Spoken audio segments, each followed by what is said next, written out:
On a Saturday evening, it's the second straight home game against an Eastern opponent, and for the first time this year, the Kettleers look to get a win over the East-leading Brewster Whitecaps. Welcome back to the Kettleers pregame show, everyone. Tim Crowley, joined by Chris and Steph Carey, and as we mentioned, second straight home game against an East opponent, and a big win yesterday over Chatham for the second time this season at Lowell Park, and to get another win over an East opponent today would mean another win to get them 3 games over 500 for Cotuit. Well, a big win and a dramatic win. Only the third win in the East for the Kettleers. Now a chance for another first, beating Brewster for the first time this season, as well as another first for this broadcast. We're wearing shorts at a home game, so it should be a good one here at Lowell Park today. And that part's long overdue. And for this team, trying to get, as we said, 3 games over 500, and it's been 2 close games so far against the Whitecaps this season. A 2-0 loss at Brewster, and then a 5-3 loss here at Lowell Park, trying to get that first win of the year. And to do that, the Kettleers will have to win the Battle of the Southpaws today, starting with the Brewster starter and Hunter Patterson. Yeah, out of UCF. He's had limited starts in a role of a starting pitcher, mostly coming out of the pen. 0-0, 6.52 ERA, 9 2/3 innings pitched, 7 earned runs and 12 strikeouts. And at UCF, he was 3-2 with a 5.50 ERA. So he's looking to get over Quinn Matthews, who's going to be a second start for the Cotuit Kettleers today. As Chris alluded to, the Kettleers getting their second look at the Stanford left-hander, and a great start in Falmouth. Able to come over the 3 walks in the first inning, and he responds with 7 strikeouts over a scoreless 3 1/3. Big, lanky starter out of Stanford. Got himself out of a bunch of jams. You mentioned it, 3 1/3 innings, 0 hits, 0 earned runs, 3 walks, and 7 strikeouts against Falmouth. 2021 with Stanford, not the best numbers, 5-2, 6.08 ERA, but I think he's impressed so far, being one of those lefty options in the starting role for the Kettleers. Brewster enters play today at 11-7-2, good for first place in the East, and the Kettleers trying to continue to extend that lead in that second place spot, along with that second playoff spot in the West. They try to move to 12-9 with a win today. For the keys to the game with Lauren Kirkley, make sure to check those out on Twitter at Cotuit Kettleers. But for now, let's send it up to these guys for the live game broadcast, and then following the game tonight, you can catch Lauren's post-game interview with Coach, and I'll take you home on the post-game show as always. But for now, stay on YouTube, stay locked right on the stream as we get ready to go. Whitecaps, Kettleers right here on the Kettleers Digital Network.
It's another beautiful day for baseball at Lowell Park. The Kettleers trying to improve to 12-9 and beat Brewster for the first time this season in the CCBL. Hello again, everybody. Stephen Carey joined by Chris Carey for the Kettleers Digital Network. Chris, this has been a Ketts team that has found new life over the last couple of games, been on a bit of a win streak, 2 games above 500 for the first time this season.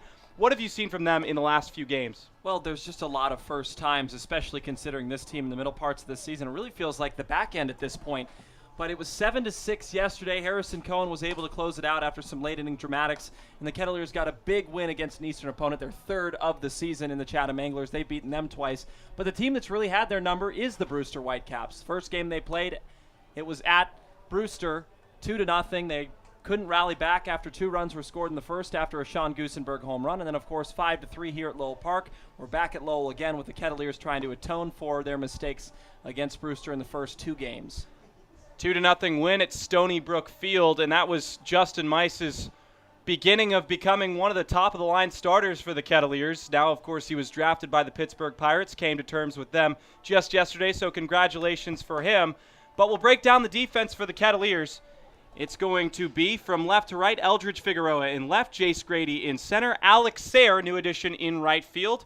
Drew Compton will play third base, Ryan Ritter at shortstop, Eric Brown Jr. at second base once again, Nathan Martarella over at first, Matt Donlin behind the plate, and making his second start for Cotuit, Quinn Matthews. And boy, was it a pretty one over at Falmouth the other day. Yeah, it wasn't pretty to start, but at the end, he went 3 1/3 innings pitched, gave up 0 runs, no hits, 3 walks, and 7 strikeouts, and got out of a jam with the bases loaded against the Commodores. And now we'll just have to see what shade of pitching he will bring to the table here at Lowell Park for the first time. Not outstanding numbers at Stanford, of course, but he's looking to continue his success here in Cotuit against Brewster today. 1-0 starts off Mac Bingham out of Arizona. He's hitting 143 on the season with 3 hits and 2 runs batted in 21 at-bats. We talked to Quinn Matthews briefly when we were opening up the show. Very calm, poised attitude when he's talking about his pitching, and you can tell that that poise and that calmness comes out when he's in a jam. Started off the game at Falmouth, bases loaded, rallied for 3 straight strikeouts and left 3 stranded, and that was sort of what defined his start at Gov Fuller Field his first time around. Well, as you remember, the first thing that he did against Falmouth Commodores was walk, and he's behind in the count. When he's ahead in the count, he's been successful. When he puts guys on the bases, it's a tough start. Bingham fouls one back, and the count runs full at 3-2 for the first batter of the game. Matthews isn't going to blow you down with speed, but he has good placement when he needs to. Mentioned those 7 strikeouts in his first outing. As the 3-2 pitch misses outside, and there's a leadoff walk for the Whitecaps. Well, you look at Matthews, and he's been able to throw strikes consistently when he gets deeper into the game. But starting off, he had some command issues finding the zone, and it looks like today against Brewster, to start off at least with the leadoff hitter, it's the same tale to Mac Bingham. Now it's Jake Thompson's turn. He's hitting .281 with 15 hits, 2 home runs, and 9 run batted in. Chris, you can remember the last 2 home runs that Thompson hit, or should I say the only 2 home runs he's hit this season. They came right here at Lowell Park the last time these 2 teams played each other. Well, yeah, he had a solo home run to start off his day, and then a 3-run home run where the Whitecaps basically just put it over, and he gave him the win. That bat was very strong, very confident that day, and he had a low batting average. It was lower 200s. Now he's found his stride at .281, and he's really solidified himself in that 2 spot for the Whitecaps. Fastball right at the letter starts him off, gets a called strike. It's 0-1. I don't know what it was for Jake Thompson that day, but he exploded offensively. Much to the chagrin of the Kettleers. It was part of a big 3-run rally in the 8th that proved to be insurmountable for the Kettleers just a few days ago. We like playing the Whitecaps, have not found much success against Eastern Division opponents, particularly with the Whitecaps and the Firebirds. But after a win against Chatham yesterday, we're hoping that changes for the Kettleers. And the Whitecaps have started to really establish themselves as the head of the pack in the East. So they're the number 1 team, followed by Harwich, which you wouldn't have expected with the way YD was playing at the beginning of the season. But now Brewster has found a roster that they believe can work for the rest of the season, as well as having a lot of younger guys, non-draft eligible. So that level of cohesion is still there that some other teams still have to try and find, considering that we have 2 new guys starting today in Figueroa and Sayre in left and right, respectively. Outfield depth is going to continue to be a question after Andy Garriola, RJ Schreck, and company have moved on from the Kettleers over the past couple of days, but our scouting department will be searching for the answer as that one starts to get away from Donlan, but not far enough for Mac Bingham to test the arm of number 21 behind the plate. That tells me he's watched film. He must have watched that Wareham game the other day when Donlan gunned down a man at second base after a ball careened away from him.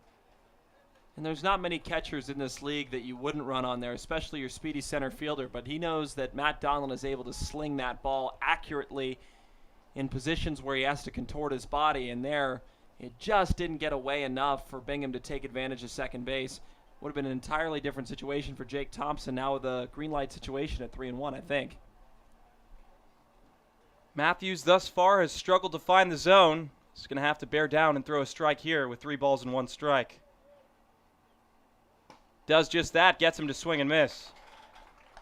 So that was a big swing from Thompson. Now a more defensive approach is going to happen at 3-2. You do have speed on the base paths, so if he can shoot the gap between first and second base, most likely have Bingham standing on third with Thompson at first with nobody out.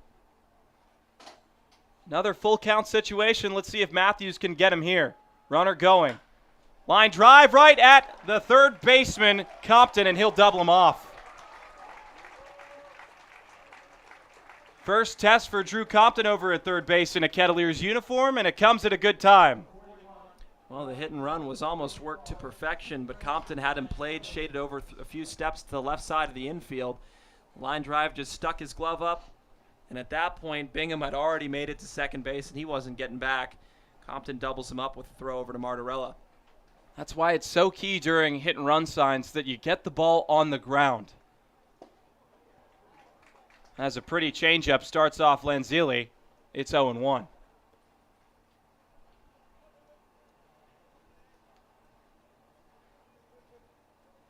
Kettleers defensively looking a little bit different with Compton playing at third base. Back-to-back changeups from Matthews makes it 0-2. Nathan Martarella really coming into his own defensively over at first. But the corner outfielders are going to continue to change over the next couple of weeks. 0-2 pitch. With another changeup there, 3 straight this time, exchanging from the outside back to the inside, and was just trying to get Lanzilli to bite there at 0-2. But very patient is the Wake Forest Demon Deacon. Wondering if he'll go back to the outside here or maybe blow him by with a fastball. The pitch. Goes back to the changeup and misses low and outside. That's been a pretty good pitch for him so far. He's spotting it where he seems like he wants it to go. He's spotting it for the swing and miss. I wouldn't say it's a perfect location to get the call by Rick Emerson behind the plate, but it's enough so to get them to bite. 2-2. Drops in a curveball, and it's foul tipped towards the Kettleers dugout. And he's just trying to figure out what pitches are working here. That's what the first inning really is for the starter. You don't anticipate people getting on the base paths very much in the first 2-3 innings of work. So we'll see how Matthews continues to develop. And he popped him up. Matt Donlan fighting the sun, coming on near the fencing, and gloves it with 2 hands. 1-2-3 inning for Quinn Matthews in a pretty unorthodox way. We'll go to the home half on the Kettleers Digital Network.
Bottom of the first, and Kettleers are going to look to strike first. But let's break down the batting order for Cotuit today after, once again, a little bit of shifting in the lineup.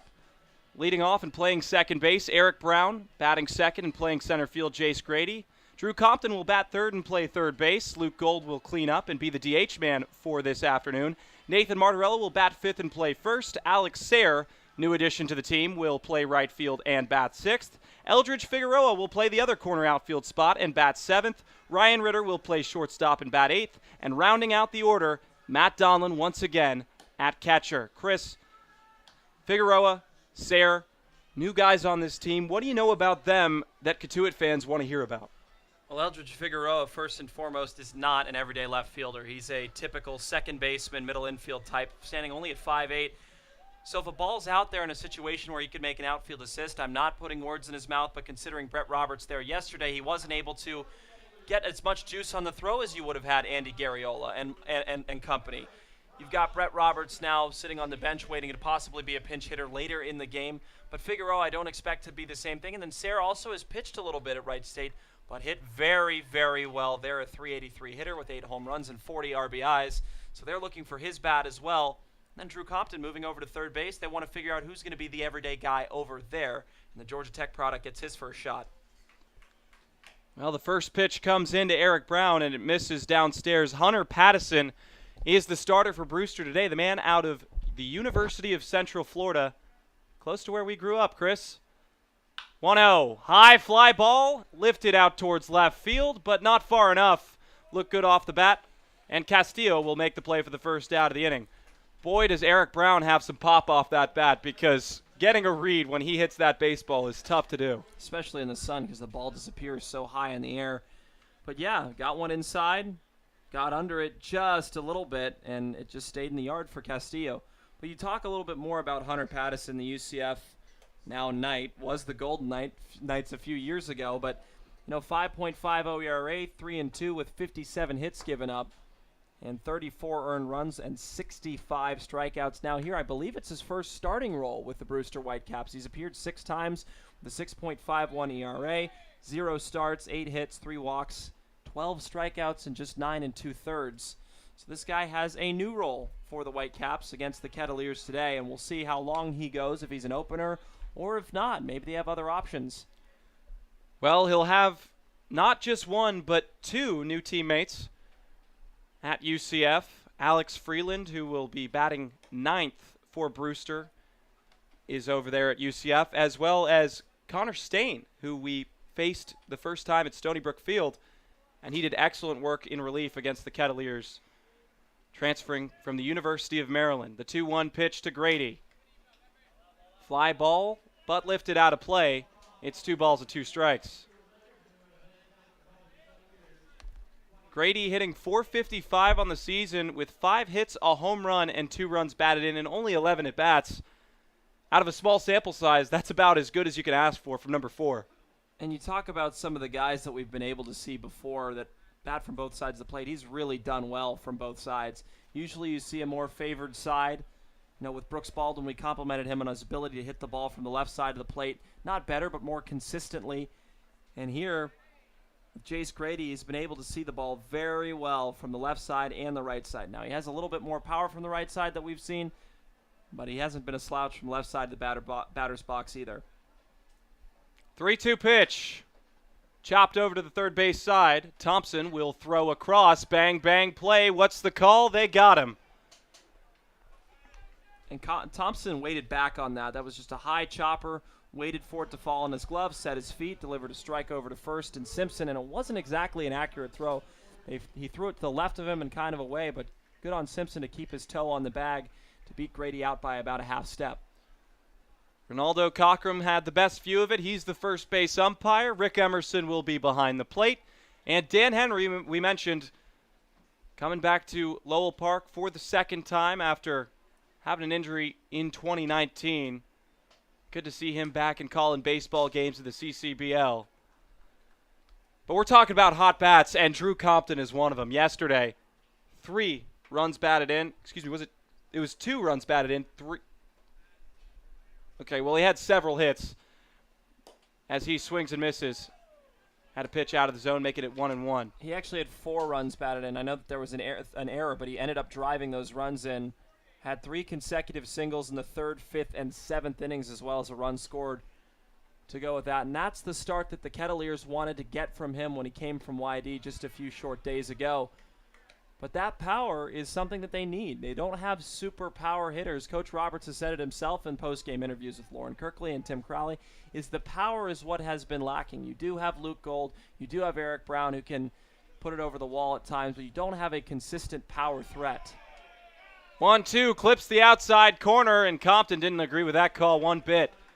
Back-to-back 1-2-3 innings. We'll go to the second on the Kettleers Digital Network.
Well, the first inning moved along pretty quickly, but we're going to get our second look at Quinn Matthews, who didn't have the best start to start off the first.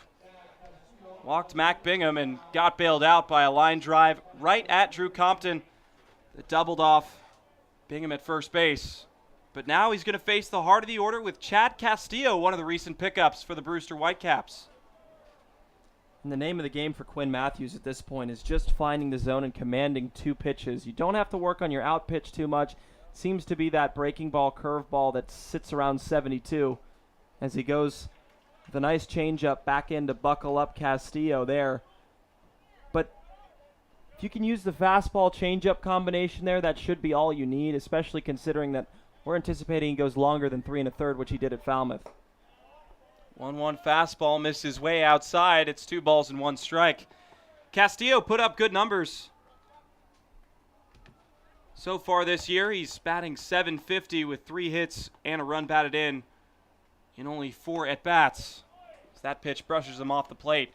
A limited sample size, but some guys just find success right away when coming here. You know, you talk about Jace Grady, who's just really plunged himself into the order and done a great job in center field. Is right there. You just see Quinn Matthews give up yet another leadoff walk. I'm wondering if this inning will be a little bit different from the bailout in the 1-2-3 in the first. Well, you have a leadoff base runner. Now it's time to bear down and try and get 2 if you can get a ball on the ground. So it's the man from Florida State who'll be batting 5th, Dylan Simmons. He's the DH for today. Batting .200 with a hit and no RBIs. Those numbers may not sound phenomenal, but that's only in 5 at-bats. So another small sample size guy that just arrived to Brewster, so they have some fluctuation and fluidity in their roster as well, much like the Kettleers. So this is not representative of how they'll play the entire season. It might be more, it might be less, who knows? But this Brewster team has found ways to win by scratching and clawing against teams from the West and East. Well, we've talked about how much the Kettleers have lost due to the draft, but Brewster, no strangers to that as well. The league-leading hitter, Colin Davis, was drafted in the 7th round by the Seattle Mariners. He was batting .420 on the season with 21 hits, 2 home runs, and 10 runs batted in. So finding your identity as a squad has to be tough when you lose your best player at the plate. And I'd like to start off by saying that Colin Davis pickup in the 7th round is a steal. I mean, his ability to run on the base paths alone, track balls in the outfield, he's got 3 or 4 tools. I mean, he can develop that 4th tool, maybe even a 5th. and he just slashed and burned through the CCBL in his time here. And there's no reason why a team wouldn't want him. You also think about Sean Gusenberg leaving, another power threat for the Brewster Whitecaps. 1-2. Slap back into the screening. Gusenberg made us pay early at Stony Brook Field. Justin Mice gave up a 2-run homer to him in the bottom of the first inning, and that was all she wrote in Game 1 between Brewster. And 2 hometown guys. Justin Mice goes to the Pittsburgh Pirates in the 10th round, agreed to terms. We congratulated him yesterday on the huge deal and news. He'll be a great player for them and a great organizational person for Pittsburgh Pirates. But Sean Gusenberg going to Northwestern, got picked up by the Chicago White Sox, so he won't have to go too far from Evanston to explore his dreams and the possibility of being a major league player for Tony La Russa's club. Maybe he won't be the manager then, but at least then in Chicago's South Side, they may have a big power hitter coming up in the next couple of years. 1 ball, 2 strikes to Dylan Simmons. The pitch off the plate, 2-2. And we talk about the comparisons between these two teams. Cotuit 11-9, Brewster 11-7-2. And besides just their records, I feel like they match up extremely well against one another. Now, in all the games we played against them, it's only been a 2-run game, Chris. Yeah, well, talking about Sean Gusenberg again, he got a lucky one because he did swing and miss on a fastball, but they appealed down to the third base side, and they said he did not go around on the swing. But then the next pitch against Justin Mice, basically the only blemish that he gave up the entire CCBL season was a towering home run to left field at Stony Brook. And that was basically too hard of a task for the Kettleers to come back from. And then the offense has started to get a little bit better in comeback situations. And then, of course, the 5-3 loss here at home, a 2-run difference as well. Simmons has worked the count full, and now once again there's a possibility of runners on first and second with nobody out. Last time, of course, Matthews was bailed out. And he fires in a fastball for a called strike. Delayed call by Rick Emerson, but that gives the first out of the inning to the Cotuit Kettleers. And that was a 50-50 call there because it looked like Simmons got a little bit ahead of himself. He thought the fastball was inside, and it was on the inside corner, but the zone is expanded at 3-2, and Rick Emerson rung him up for the first strikeout of the day for Quinn Matthews. Now it's Nick Bitterson out of Virginia Tech. And this guy is a very interesting player because if you go on point streak, he's actually listed as an outfielder, but he's playing catcher today. So versatility in Virginia Tech hockey is evident. So wondering what he'll do defensively and now offensively against a Quinn Matthews who hasn't really gotten ahead in the count. First pitch to him misses outside, 1-0. Matthews has had his struggles with finding the zone in the early parts of his season. He's battled back. He's gotten it done with the strikeouts, 7 in the last game, 8 total on the season. He fires in a fastball for a swing and miss right there, but consistency has been kind of the concern for the Kettleers from top to bottom, is getting on a roll, continuing to be the team that they know they can be from a pitching standpoint, because at the beginning of the season, pitching was at a premium. The bats were not getting it done. Now it's almost been a role reversal. The bats are getting it done, but pitching is going to be a big question moving forward. And I think that once you develop some semblance of, I wouldn't even say fluidity, but if you can take from both, if you can pull a little bit from the pitching, you don't have to have blow you away type of stuff, but just guys that can do their assignment and do their job, like Brian Snitker says. If everybody does their job, then they win. And most of the team has been able to do that, but in situations where runners have been in scoring position or when the bases have been loaded with one out, they've had some bad luck. You might call it. Some other assignments weren't fulfilled. We were just a few days ago the team with the lowest fielding percentage. So those things all come into play and factor into the Kettleers' now 11-9 record, but in some people's eyes, the Kettleers should have a much better record than 11-9, Steph. Well, in my eyes, I think we should have a much better record as a team with all the pieces that we've been able to develop. But now it's so much of who's going to come in and fill the holes and fill the different roles that have been missing as the 2-2 pitch comes in. Matthews strikes him out. Matthews does the hokey pokey and turns Bitterson around. Chris, is that what it's all about? It is in this situation. Now in the second inning, he starts with a leadoff walk. Now back-to-back strikeouts, seeming a little bit more comfortable. And the longer you let this guy go, I mean, he did play in the College World Series against Vanderbilt. That was his last start before arriving to the Cape. He's got some good stuff in pedigree, and obviously with the Cardinal, he had some success there. So now we're expecting the same thing. So line drive is lifted out towards left field. First chance for Figueroa, and he makes a pretty catch over his shoulder. Quinn Matthews starting to get it rolling. We'll go to the bottom of the second on the Kettleers Digital Network.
Four, 5, and 6 scheduled for Hunter Patterson, and the Kettleers are getting to the point of their order that has been doing a lot of damage, especially with runners in scoring position. Luke Gold had an RBI double yesterday, or perhaps in some people's minds a home run, Chris. Don't bring it up. I get it. I know. It's every time it leaves the bat of Luke Gold, it is just so hard to read, and especially considering his ability to just get in on the hands is such an important thing to see from him. And when it's off the bat, sometimes you can't read it, Steph.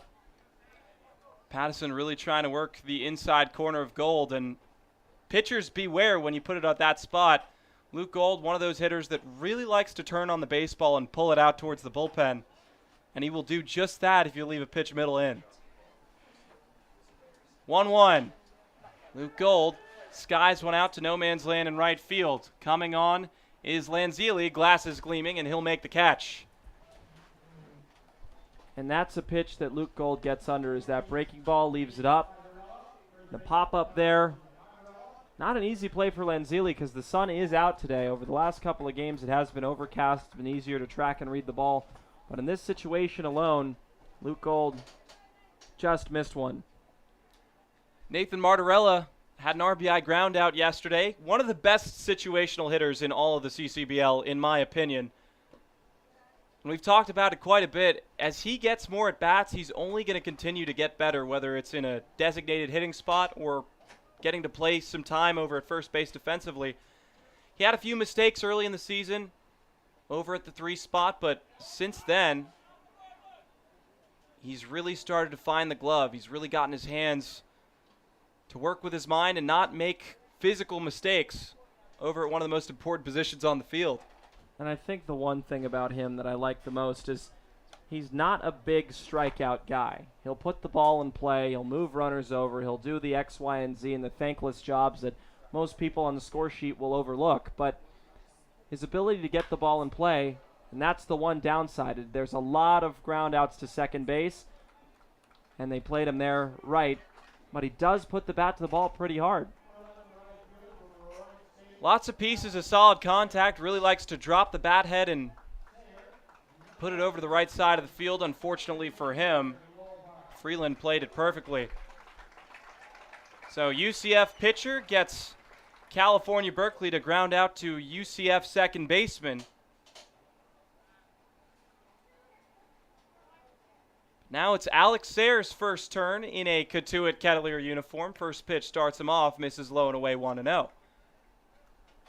Sayre at Wright State batted .383 with 8 home runs and 40 RBIs, Chris. So he's a guy that can do damage. He'll chop one to the left side. That's going to be a tough play for the shortstop. He throws across, and the throw is way off the line. So Sayre reaches with a 2-out infield base hit. And this is where the Kettleers start to find their mojo. 2-out rallies. Well, you got one new player to another. Now you got Figueroa, who in left field made a dazzling catch in his first opportunity out there. But Alex Sayre just basically put it in the one place where Faltine wouldn't be able to make a throw. That was able to beat him out. That was way off the line, but good for Faltine to be able to get to that ball with the backhand in the hole of the shortstop position. Speaking of holes, big hole on the right side should Eldridge Figueroa want to use it. At Arkansas Little Rock, he batted .246 with 13 runs batted in. We saw him yesterday as a defensive substitution later in the game for Brett Roberts, who was playing left field. So we're testing out all sorts of players at different positions because many of these guys are listed as infielders, but we know the depth at that position.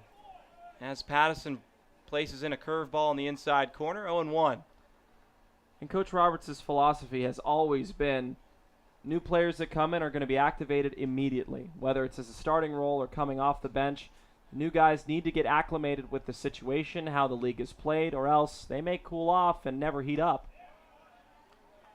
Looked like a slider, ran inside. Figueroa is way out in front. It's 0-2. So this could be nearly identical innings for both pitchers. Start off with 1-2-3s, then come back. Should Figueroa be retired. Face 7 batters through 2.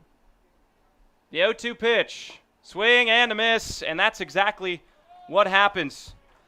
Patterson picks up his second strikeout. The Kettleers strand one will go to the third on the Kettleers Digital Network.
Quinn Matthews is in for his third inning of work after a much better top of the second inning. Now we're in the top of the third, where he'll face the 8, 9, and 1 hitters, starting with Trey Faltine out of Texas, who's still trying to find his rhythm offensively, coming from the Longhorns, batting at a clip of 136 with 3 hits and 1 RBI in just 22 at-bats.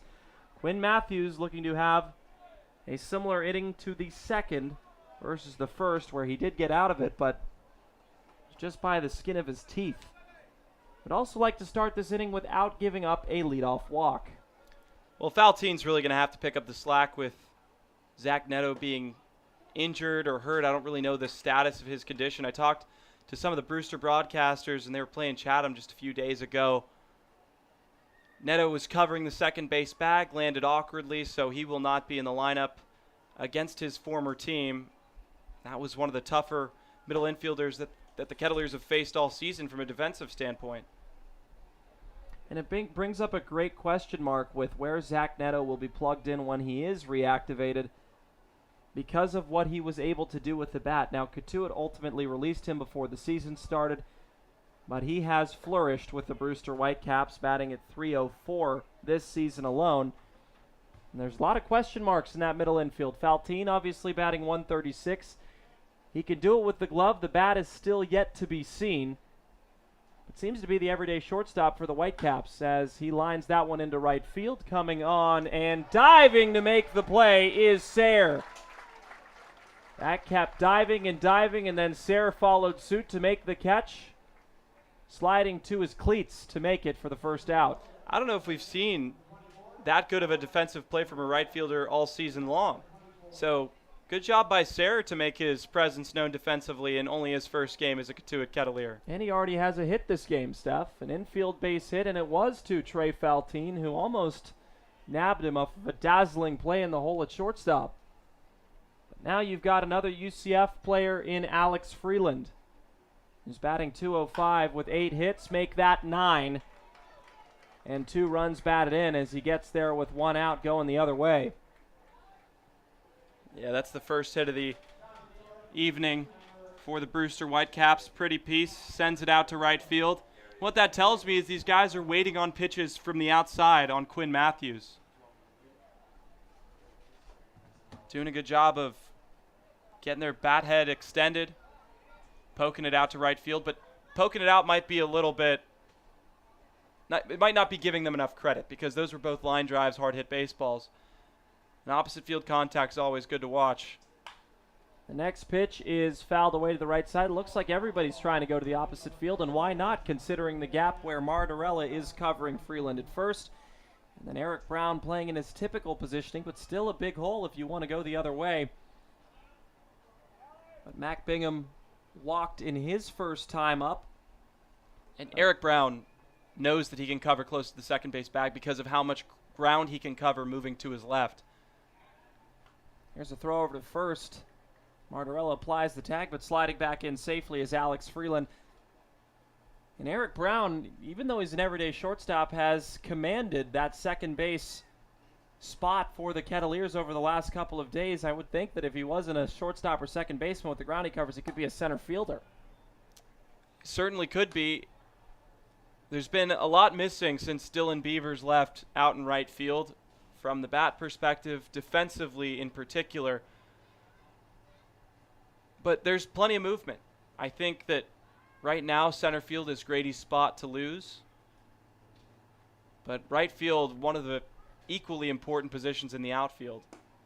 The real test is how is his arm? I want to see how his arm is, how he gets the ball in, how quickly he gets the ball in, and most importantly, how accurately he gets the ball in if a runner maybe tries streaking from first to third or if he has a chance for an outfield assist at the plate. All of those questions may still be answerable for Jace Grady and the entire outfield. It seems like it's almost a platoon format for Coach Roberts' crew. Jace Grady, the everyday center fielder, but the corner outfielders vary day by day. When Drew Compton played in right last game after DHing the first game that he played for the Kettleers, and Brett Roberts was in left. So now trying to figure out who the everyday guys will be. As this one is popped up, coming on is Sayre. Will he get there in time? He will, and they'll throw to Martarella at first. Dug out. Did they get him? They did not. It was a close play, and Sayre almost doubled him up. I don't think Sayre realized how far off the bag Alex Freeland has strayed. Sort of double clutched, threw it almost like a quarterback, didn't really bring it back. No wind up, just a little release from the shoulder. It skipped right in front of Martarella. If he steps into that throw at all, I think he gets Freeland for a double play. Sayre also has a pitching background for Wright State. It's probably why he's out in right field, because of that arm that he has. You go from a great arm in R.J. Schreck in right field and Andy Garriola in left to now a possibly different situation with Figueroa or Brett Robertson left, that we've already seen Roberts' chance for an outfield assist. He couldn't get it home. That's because he's a very talented shortstop that has to wait behind Ryan Ritter and Eric Brown, who have lit it up defensively. Well, and I was talking about how much depth there is at the infield spots. Luke Gold can come in and play practically anywhere except for shortstop in the infield. And now you have Drew Compton doing a good job over at third base. And not to forget about Brett Roberts, right? There's going to be a lot of tooling in this lineup. You're going to see different guys filtered in and out, which could be a good thing, could be a bad thing. Some players aren't going to be able to get into a rhythm, but Coach Roberts is going to play the best players on any given day. Breaking ball in for a called strike. Looked like a curveball to make it 1-1 against Jake Thompson, who, much to his chagrin, lined out to Drew Compton, then doubling up the runner at first base in Mac Bingham. Now they got a runner at first in Alex Freeland, and hoping that he can need to get one out. 1-1 pitch. And it was a good one. Just goes fastball right at the knees. A little bit more to the outside corner. And we've seen that left-handed hitters really have struggled to extend their hands and make solid contact on pitches to the outside. What you don't want to do to Jake Thompson is go middle in, because we've seen exactly how well that works here at Lowell Park.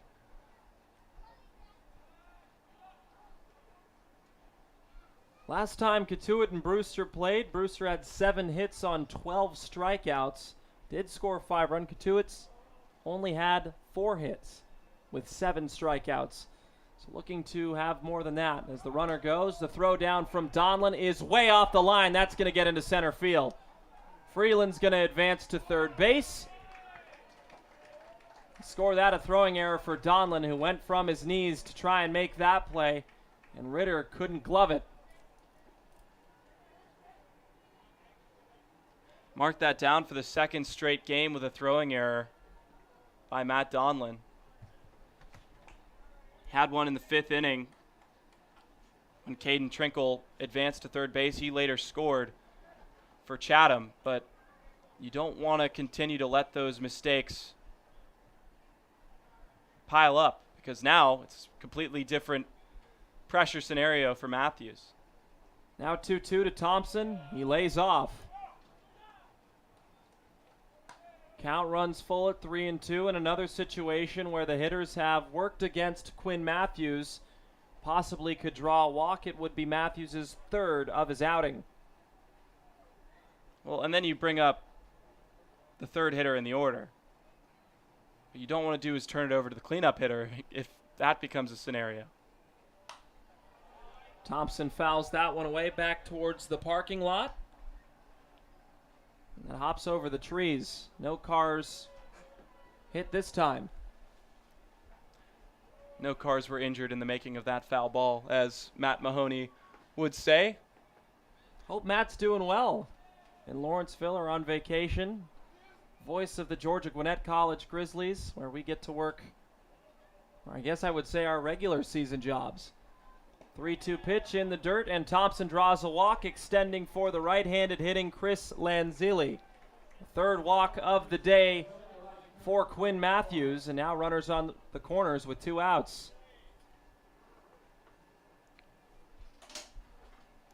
An even bigger matchup to talk about is the right-handed hitting Lanzilli, who hasn't gotten a ton of opportunities here at Brewster. You know, he's just chomping at the bit to make his presence known.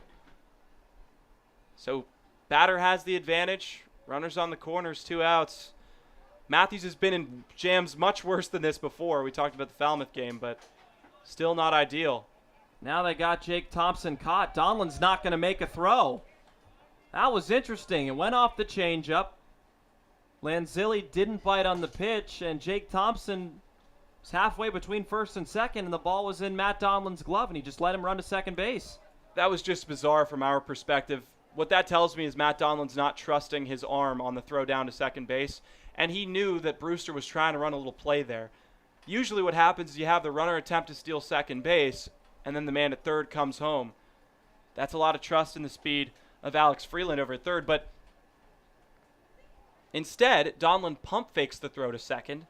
Thompson freezes because he didn't get the best jump, trying to get the pickle, because if the run can manage to score before the out is tagged, or should I say before Thompson is tagged, then the run would come across and still count for Brewster. So actually situational awareness there from Matt Donlin. Probably would have still been able to apply the tag before how fast he throws down to second base. Coverage wasn't as in effect there because they didn't know what Jake Thompson was doing. Now 1-0 awaiting Chris Lanzilli. He takes a slider in for a strike. I think that's going to be called a ball. Heard the That boys from Cotuit, from our vantage point, that looked like a near perfect pitch, but looks like Rick Emerson didn't agree. So it is a ball. I thought he signaled for a strike. It certainly looked like one, but now at 2-0. There's a strike. Let's make it 2-1. His strike call is very unique. He doesn't turn his hips to the right to throw out his right hand. He just sort of throws that right hand up to signal strike. And it's a delayed strike call, Chris, so I don't blame you for being confused about that one. 2-1.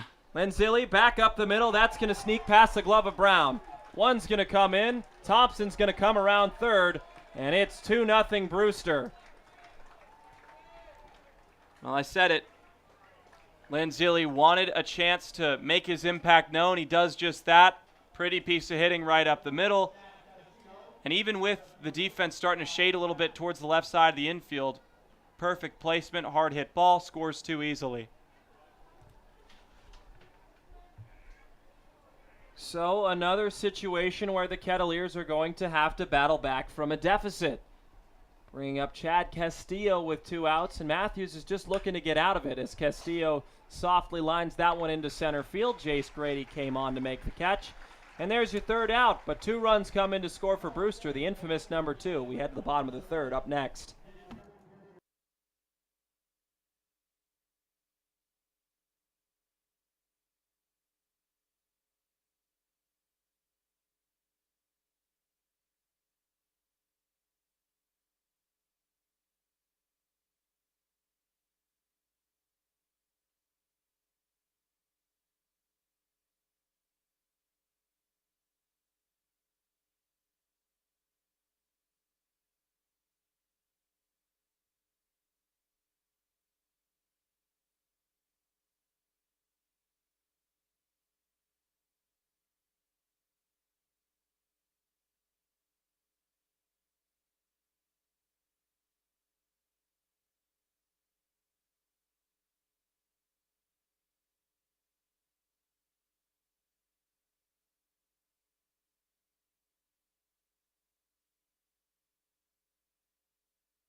Let's get it rolled.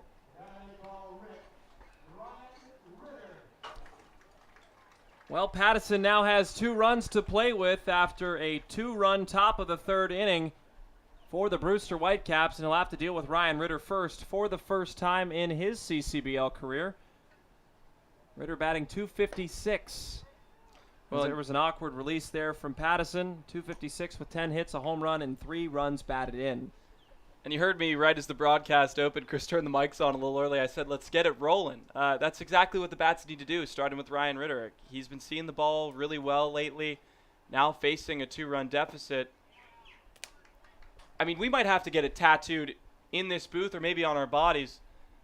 It just starts with a base runner. That's all that Cotuit needs to continue to push through. Get a base runner aboard, then see what happens. It'll start to shake up.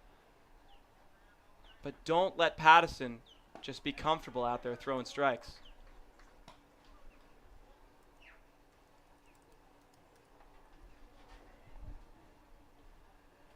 Well, now Ryan Ritter is behind in the count, 1 ball and 2 strikes. Has to employ his 2-strike approach. So lets that fastball go by him to make it 2-2. And that's a good start. Sees a pitch dropping low in the zone, doesn't try to drop his bat head out, just says, I'm going to take my chances. Looks like it might be in the dirt and not going to try and golf it out. 2-2 pitch. Skips away. But you talk about winning against Brewster and getting back starting with a base runner. They want to go 3 games over 500 because then they have some losses to play with. But in this situation here, Brewster has had the number of Cotuit, and you go into a game tomorrow at Doran Park where Bourne is looking to play the revenge game after Cotuit beat them, I believe, 2-0 with an Andy Garriola home run. Now a bouncing ball over to Thompson. The throw to first is perfect for the first out.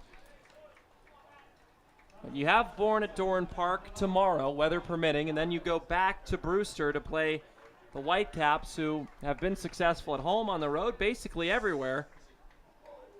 And then you come back to Lowell Park to face Orleans, and we've been hit or miss with them. And Orleans has beaten us twice in the 2 times we played them. So Kelly Nicholson's squad is looking to do that. So technically, judging by the way these teams have played us in the past, we have losing records against all of them. In fact, we haven't beaten Brewster yet. We haven't beaten Orleans yet. Well, in a long time we haven't beaten Orleans. But Brewster, you talk about how seasons begin. They started their first 3 games of the season 0-2-1. So not the best foot to start off with a game. But since then have resurged as one of the best teams in the East and in the entire league. They match up well against almost everybody. Now, the concern for them, from what the broadcasters have told me, is that they might run out of pitching. Finding pitching is going to be difficult. Trying to piece together a bullpen and a starting rotation as the season winds on with players hitting their innings limits. As Thompson gets another chance, this time on the backhand, short hopping the first baseman Simpson, but he digs it out. Back-to-back 5-3 putouts, and we're now back at the top of the order with Eric Brown. But as I was saying, finding pitching for every team across the league is going to be extremely important with the draft, with guys hitting their innings limits. I'm sure the scout liaisons have a reservoir of names that they pull from that are okay to go, but expect to see a whole lot of not no names, but guys from smaller schools that can come and eat innings and throw strikes. This is where you start to find players that maybe might not be on the radar of everybody across the baseball world, but they start to. Much like the movie Summer Catch, Chris. Well, this is certainly a different experience with this league more than other teams in summer leagues, as the 0-1 comes into Eric Brown, and he slices that one in the air. Tough play for Freeland and Lanzilli, who will call him off to make the catch for the third out. Another 1-2-3 in the third for Pattison. We head to the fourth on the Kettleers Digital Network.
Another 1-2-3 for Hunter Pattison, and it is still Quinn Matthews on for his 4th inning. We want to see him go longer than 3 1/3, which was his last start against the Falmouth Commodores. We're wondering if he'll be able to do that with the 5, 6, and 7 hitters of the Brewster Whitecaps. But last inning we were talking a little bit more about the way this league is structured, players coming in and out, the fluidity, the transactions, all of those things. As Dylan Simmons swings and misses there, he struck out looking his first time up. But this league doesn't remind me of baseball at all. The way the players move in and out is more like hockey than anything, because you could see 60 players realistically coming in for one team. Well, it's like hockey during a line change because it's so rapid and continuous. I mean, we saw Cam Hill in for a couple of games. Of course, he was released just a few days ago. But we made room for a couple of other guys, particularly with pitching. Just take a look at the man on the mound. He's only in his 2nd start as he gets a strikeout there. But Logan Adams, Riley Hughey, Logan Maitland, Ian Fogo, we got to see him yesterday. Quinn Matthews. You got Figueroa as well in left field. Trey Holland, Dalton Rogers. I mean, just guys that were not here at the beginning of the season, but are making their impact. And pitching is what's going to stand out with all these additions. And another thing to think about as well is these guys have tremendous talent, but they don't go to the big-time Power 5 schools, so sometimes they're overlooked as regular players. So the temporary guys have a chance here in the middle parts of the season to establish themselves as not just a premier player in their respective conferences, but in the country as a whole. Well, heck, you just have to look. We've seen now a guy from Lenore Ryan University yesterday, Adam Tulloch, though he went to West Virginia, started his career at the Division II level. You're going to see a whole lot more junior college guys, College of Central Florida, Chipola, what have you. It's going to be pulling from that bucket because a lot of these guys have not hit their full potential in terms of pitching and are going to want to come and develop here with the Cotuit Kettleers. 2 quick outs for Quinn Matthews, and he doesn't seem to be affected by the 2 runs scored on him in the top half of the 3rd inning. Now he has another right-handed hitter. Well, and 3rd straight and Will Simpson. And rarely has a starting pitcher been affected by 2 runs scoring on him early. It's up to the bats to let it affect them because we saw what happened at Stony Brook Field in the first game. 2-run homer in the 1st inning. Bats went silent the rest of the game. So the offense has to help their starter out. 2 runs by no means is a lot to ask for this Cotuit Kettleers offense. We've seen them put up runs in a hurry. Yesterday we saw them put up 5 runs in the bottom of the 5th alone. So just put it together, get men on base, have situational hitting, and it's going to be a good afternoon for baseball here at Lowell Park. Situational hitting, I believe, is probably the most important right now. The pitching seems fine with Quinn Matthews. Starting rotation headlined by Jake Brooks, who's leading the league in ERA with a 0.44, and he doesn't even know it. And you've got Matthews. You had Justin Meisleeve, of course. Sean Rapp's done a great job. It seems like the arms are doing a wonderful job themselves, and the bats just need to come alive. Well, it's put runners on base and situational hitting. I'm just going to get a whole arm sleeve of tattoos with baseball generalizations because I think that we touch on them quite a bit. Or maybe even you get him more at bats, he's going to be more successful, Chris. Just all these things are going to be so important in having the Kettleers find success. Matthews issues his 4th walk of the game, and I think you make a great point. Also, another one, limit walks. When you start walking guys early in the game, bad things happen. And it may be the end of the day for Quinn Matthews. If it is, he did go longer than his 3 1/3 inning against Falmouth, but not by much. It would be 3 2/3 here against the Brewster Whitecaps. And there is a conversation to be had, a little bit of deliberation at the pitcher's mound. And yes, they will bring in a reliever. So Quinn Matthews' day is done after a short conversation with Coach Roberts, and we'll see who it is up next.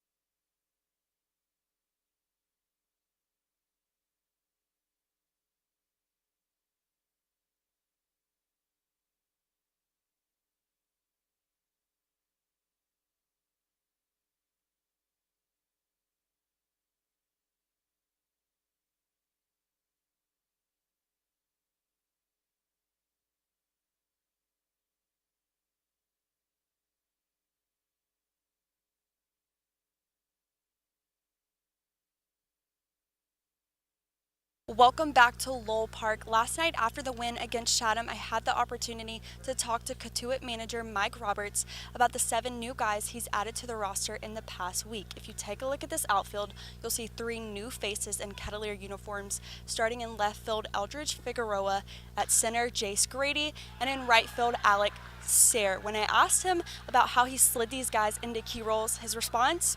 I'm just guessing. His approach must be working as the Kettleers are 4-2 in the past week. Back to you guys. Welcome. Well, we've got a new pitcher and a new face for the Kettleers. He is a George Washington product. It's Trevor Kunkel wearing the number 39 uniform. And he's probably friends with Harrison Cohen, who helped out the Kettleers yesterday in a big way after getting the save on a 7-6 win over the Chatham Anglers, and it was a close call. So now we look at Trevor Kunkel.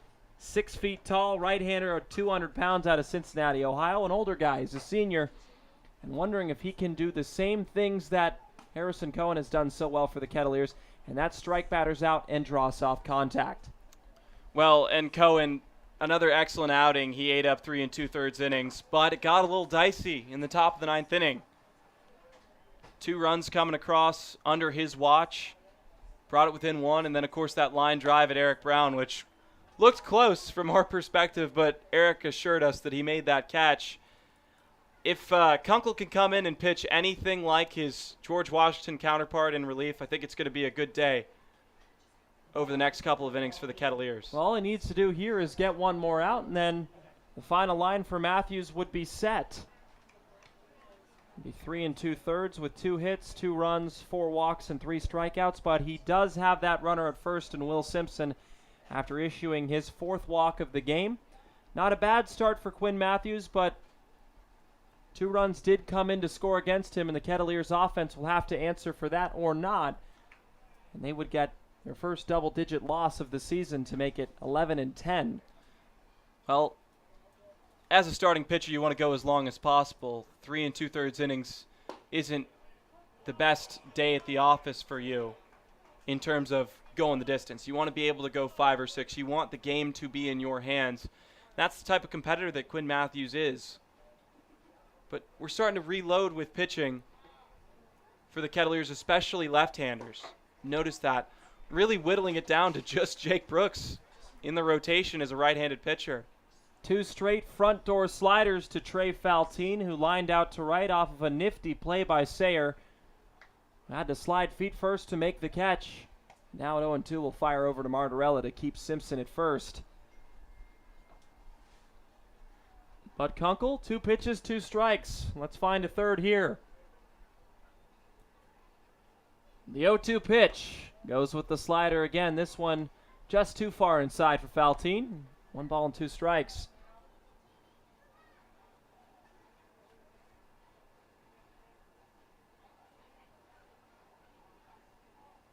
Operating from the stretch is Kunkel.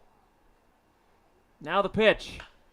Slider fouled away. So 4 straight sliders, and he's been able to find the zone there. He also, in warm-ups, kept it at 91 with the fastball. So low 90s fastball, maybe even more, because he was just warming up. But the first option out of the bullpen today, and Coach Roberts is really emptying out all of the brand new players today here at Lowell Park. So the players and the fans, the teammates can all get acclimated with the new personnel. 1-2 pitch. Went with a fastball at 94, so he does have a little bit of extra juice on that fastball in game. That's good placement. Matt Donlin tried to frame it up to make it look like it caught a little bit more of the plate than it actually did. But Faltine had the best eye, putting together a pretty good at-bat so far. Tried to go with the front door slider again and missed just barely to make it 3-2. And that's a solid take.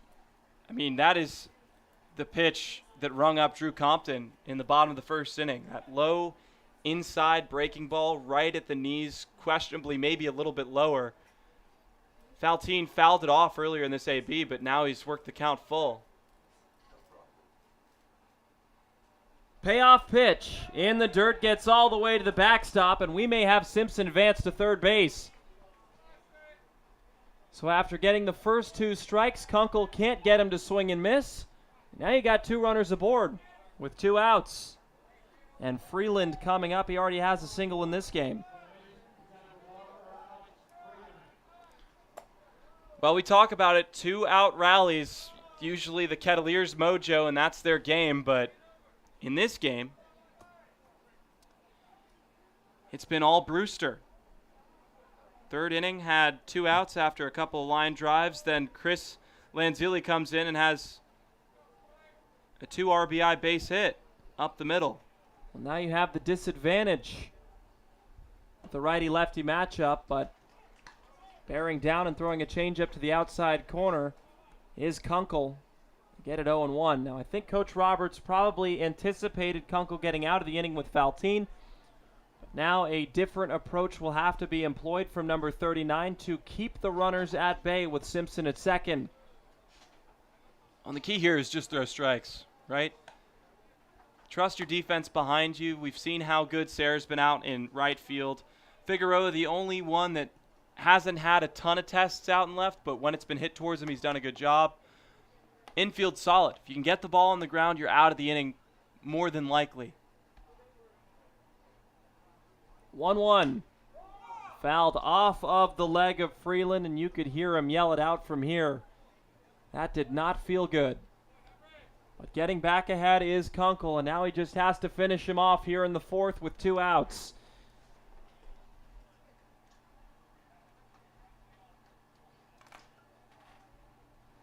Will he go back with that changeup that got him out in front in the first pitch? Or could he use the backdoor slider that went so well in the front door to right-handed hitters?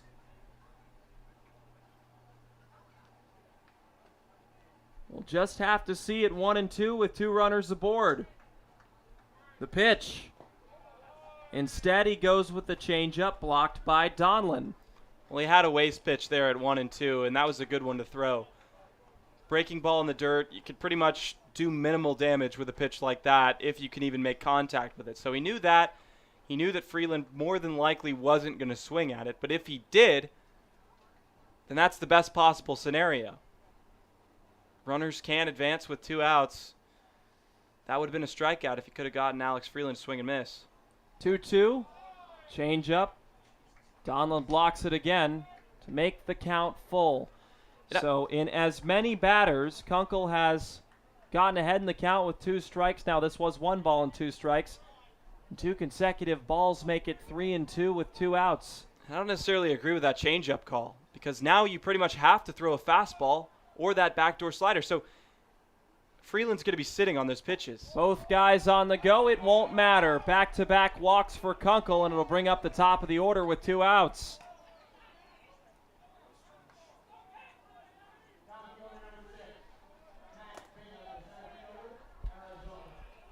Quinn Matthews would inherit the run at third base. And Will Simpson, that was the last person he faced with a walk. And 2 walks later, the bases are loaded for Mac Bingham, who also has walked in this game and flew out to right in the third. Infield shaded left. They're expecting a pull from the Arizona Wildcat. Well, it's the top of the order, too. He walked his first time up. We know he has a pretty selective eye. Flew out to right field his last time up, and if you can get him to swing and miss on pitches like that, then you might just get out of this inning unscathed. But 2-out rallies. I mean, bases loaded. This all started after Quinn Matthews walked the third batter this inning with Will Simpson, who now stands on third base. So if you don't even let that happen, Brewster doesn't have any juice in their order. You go to the bottom of the fourth with a chance to rally back. But let's see if Kunkel can get out of this inning right here. For the third straight hitter, Kunkel is ahead in the count, now at 0-2. Problem has been finishing them off. So what will he offer here? I anticipate a slider inside that worked so well to freeze him, and then it's up to Rick Emerson behind the plate to ring him up. Donlin has to shore up his defense at 0-2, and he makes a great sliding play to keep that in front. My goodness. That is just selling out with your body, using the full chest protector to keep that ball in front. Chris, that looked a little bit like you back in high school soccer. Yellow Jackets, what were they your senior year, 1-15? So maybe not as much like you in soccer because the ball was in front of him, but pretty close. Well, that time the fastball worked, and it caught Mac Bingham by surprise. 3 are left stranded for Brewster. So we head to the bottom of the 4th on the Kettleers digital network.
Grady, Compton, and Gold due up against Pattison, who has done great work against the Kettleers. Now, Matthews and Kunkel left 3 stranded, in the top of the 4th inning. Now Jace Grady is up for the 2nd time after grounding out to 3rd base in the 1st. So much of your mind has trained you not to say Patterson with Pattison that you didn't even say the R in stranded. So I think that your brain's just playing tricks on you, Chris.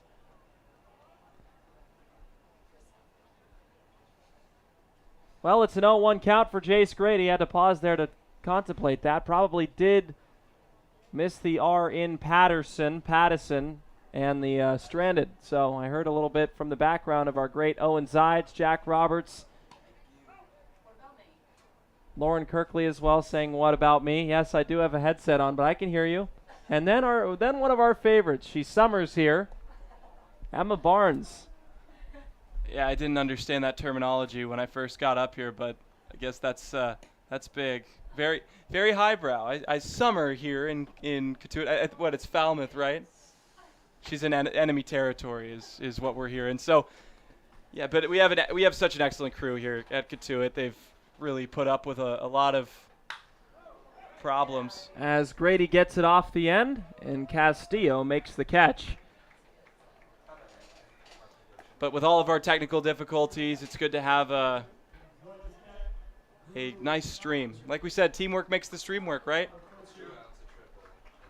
We're just lucky that Emma wears the right color of maroon, or the right shade, I might say, instead of being a Commodore.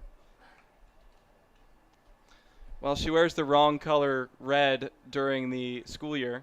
She is a South Carolina Gamecock, which, as Georgia Bulldogs, and we have Lauren Kirkley on our side this time, won't be on September 4th, but in agreement. It's we're an anti-South Carolina Gamecock booth, so. The 0-1 pitch to Drew Compton. Fastball away, making it 1-1.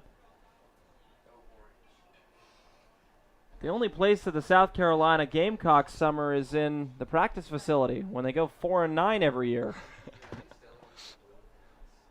Can't let those college football rivalries come out too far. It's for any Southern folk that may be listening, I'm sure you understand how deep those ties go with college football. But up here, it doesn't seem to be as big. So for the moment, the Cape League is the talk of the town pretty much everywhere you go. At least of this town, mostly because we're in it, as Compton gets it to 2-2. But this team is finding their stride. Drew Compton struck out swinging his first time up in the first. Started the 1-2-3 for Pattison. He's hoping to get the second out here. The pitch. Spiked in the dirt, backhanded by Bitterson, and he's shaken up. That must have snuck under the face mask and got him in the chin. Yeah, those don't feel good, especially on a fastball. Don't want it to get skinned up, but it looks like he's going to get looked at by the athletic trainer. Well, we'll talk about last game for Brewster. The Whitecaps picked up their 11th win of the season after an 8-3 performance against the Commodores. Brewster scored once in the first, 5 times in the 7th inning, and 2 times in the 8th, securing their victory by a 5-run margin. Whitecaps had 11 hits and only 7 strikeouts, while Chris McIlvain picked up the win in relief with 3 innings pitched, 3 hits, 2 runs, 1 walk, and 2 strikeouts. So far, looks like they're letting Pattison go, and why not? He's got a 2-run lead, only 1 hit given up, and has drawn light contact from the Kettleers. The 3-2, there's another. Faltine runs up to it, will throw to first in time for the second out. Well, light contact, that's pretty much been the thing for Hunter Pattison. He's managed to rack up 5 groundouts. We're not even through the 4th inning. So if you can do that and trust your defense behind you, it's a good day at the office. He's only allowed 1 hit. And that 1 hit, of course, was an infield hit from Alex Sayre. So potentially 6 groundouts. As Gold gets under it, deep to left field. He's got a homer this time. How good does it feel to call that one, Chris? That was a no-doubter, and it just furthers your point, right? Every time Luke Gold steps up to the plate and makes solid contact, it feels like the ball is going to jump out into the bullpen. That's exactly what happened. That is the first piece of hitting that has looked exactly like the first home run he hit against the Lexington Blue Sox. Pretty much from one knee. Goes down, drops the bat head, drives it out to left field, and boy was it pretty. He cut the deficit in half for the Kettleers. Gold reclaims the home run lead for the Kettleers with 4 this season. And that is why he is still in the 4 spot, because he can reinvigorate the offense with 1 swing of the bat. And that's one lead that I'm sure Eric Brown Jr. isn't afraid to give up. Super supportive teammate, but Gold, just great piece of hitting, and the Kettleers needed a spark. Right there, they got one. 2 outs. Another 2-out RBI, 2-out run. They really are deflating for these teams because, well, you think you're out of the inning, and then, boom, a run comes across to score. And that's only the 2nd hit given up by Pattison and the first earned run. And it's because he left it inside. Gold didn't miss it. His first time up, tried to go the other way and gave it a ride as well. But the pure pull of the Boston College product proves to win again as Martarella shoots one into left. Back-to-back base hits. And now the Kettleers are going with 2 outs in the 4th. Looks like there might be a conversation with pitching coach Scott Landers. I don't know if they're going to turn to the bullpen. Not a ton of activity. Looks like they have a couple of guys getting up, stretching, and moving. But with 2 outs here in the bottom of the 4th inning and 2 pieces of solid contact, that might be a conversation they're having. But with the infield not coming in to stay with their pitcher, it tells me they're going to leave him in.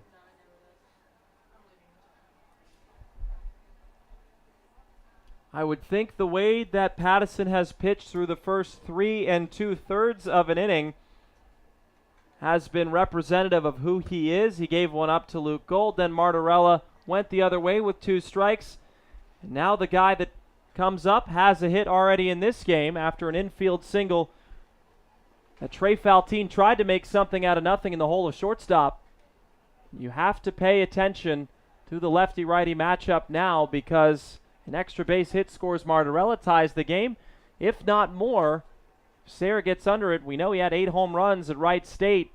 That would give the Kettleers the lead, which did happen after a 3-run RBI single that was misplayed in the last game by Drew Compton. Well, if Sayre can get aboard, or better yet, drive in Martarella from first, it would be as perfect of a start for any Kettleer to start their season. And it was much to my surprise when looking on Point Streak, which is kind of our almanac of Cape Cod baseball right now, the encyclopedia of players, the statistics, to find out that he's listed as a pitcher. Now, he does have a pitching background, but he's known for his bat, and that's why he's inserted in this lineup as the right fielder. 1-0, chopped foul, make it 1-1. I'm starting to see what batting practice is doing for Sayre. Coach Roberts was really preaching getting out in front and pulling the baseball regardless of what side of the plate you were from. Of course, the right-handed hitting Sayre is going to try and pull it to the left side. If he can get that towards the third baseman deep enough, he has enough speed to beat out a throw, and that would be a really difficult play to the second baseman with Martarella. To try and throw that ball across your body and get the force out with the lead runner at second is a tough ask for anybody. So now 1-1 for Sayre. Active left foot, bat wagging the pitch. He has an interesting stance himself and is more compact than others, but that left foot is still out in front. A few inches in front and out of that back right foot. The bat is active the entire time as the pitch comes in. Now it's 3-1. Well, and this could start to become a big inning for Cotuit to continue to pile on some runs. If you can manage to put a runner in scoring position. But it's 2 players that haven't had a ton of experience in the CCBL. If Sayre can get aboard, it's Figueroa's turn next. 3-1. And it is low and away. The inning is extended for Figueroa.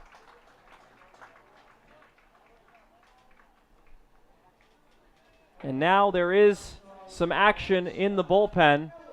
Can't see the number from our vantage point, especially with the yellow piping on top of the fence line.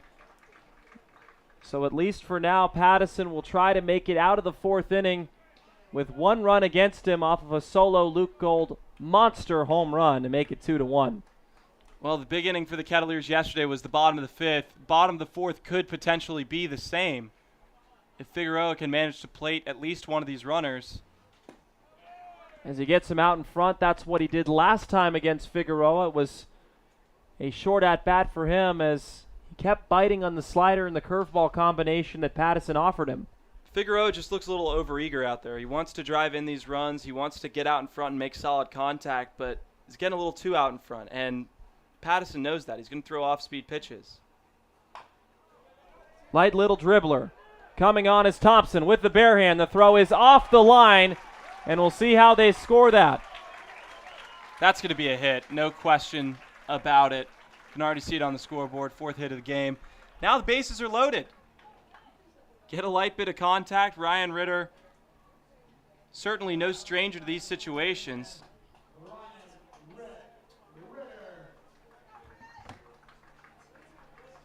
You hear the let's go Rit from the crowd.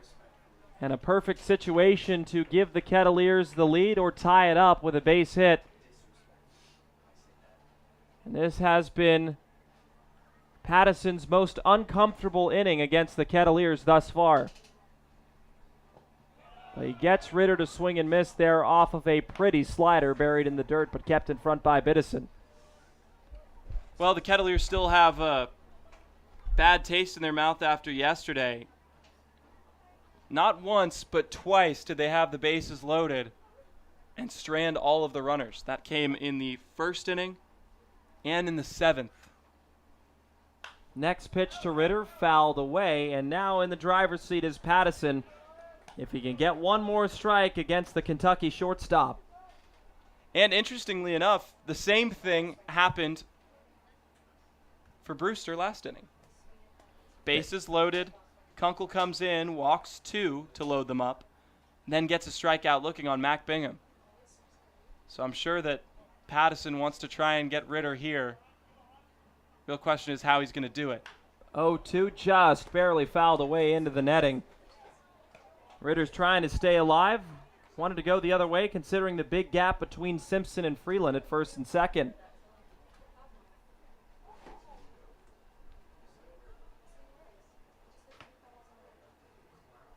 And Ritter, considering his bat over the last couple of games, is looking to do that here with 2 strikes. The pitch. Weighted back on it. It's lifted into right field. That's going to get down foul. Oh, we thought it was down for a base hit. And it just barely went into foul ground. That would have easily scored 2, if not more. So Ritter's going to have to see another pitch. Man, that is about as close as it gets. I mean, inches from being in fair territory.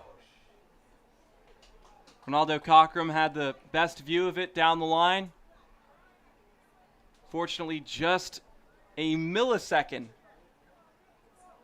too late by Ryan Ritter to not keep that one in fair ground, because Lanzilli was not going to be able to make a play on that ball. It was just too far away from him. I wouldn't be shocked to see him start to creep a little bit towards the right field line.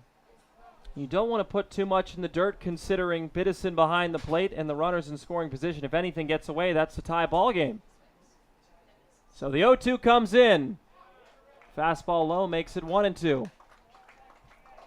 Infield shaded left, outfield over to the right now, understanding that Ryan Ritter was going the other way last time, at least center field and right field.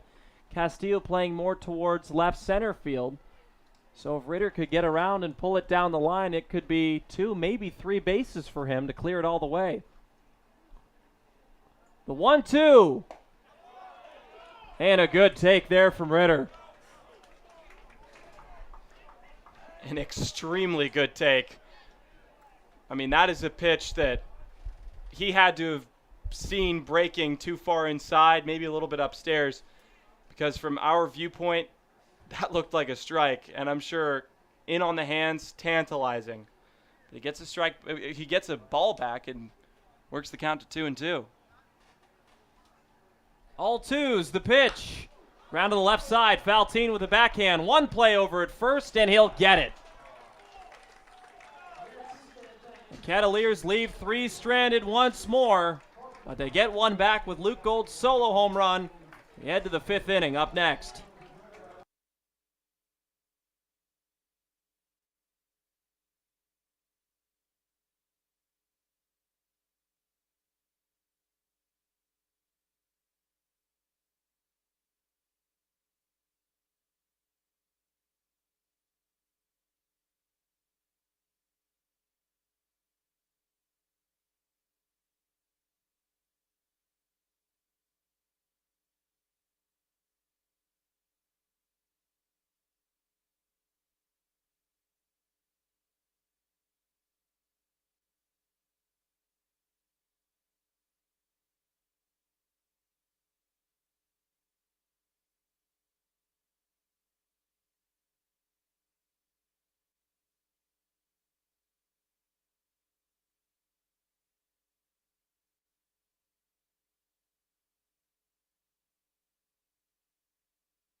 Kettleers left the bases loaded in the bottom of the fourth, but brought one across with a Luke Gold home run. Stephen Carey, Chris Carey here for the Kettleers Digital Network.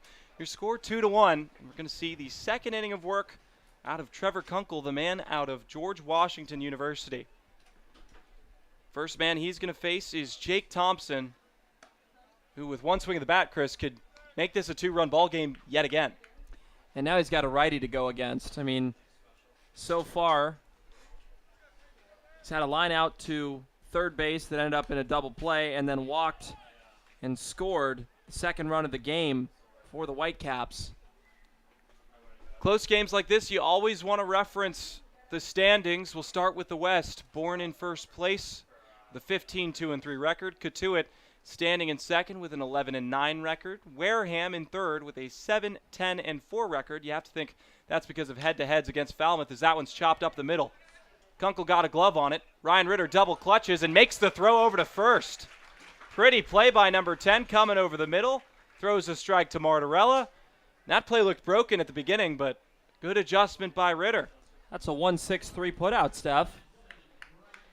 Clips the glove of Kunkel. I thought there was no play there. He went into Eric Brown's territory, but Brown gave way for Ritter.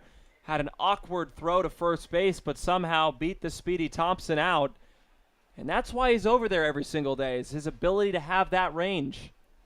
And as I mentioned, Wareham 7-10-4, but Falmouth with the better record at 8-9-2. Both teams have the same amount of points, so you have to think that Wareham has beaten Falmouth head-to-head. And Hyannis at the bottom of the table with a record of 2-18.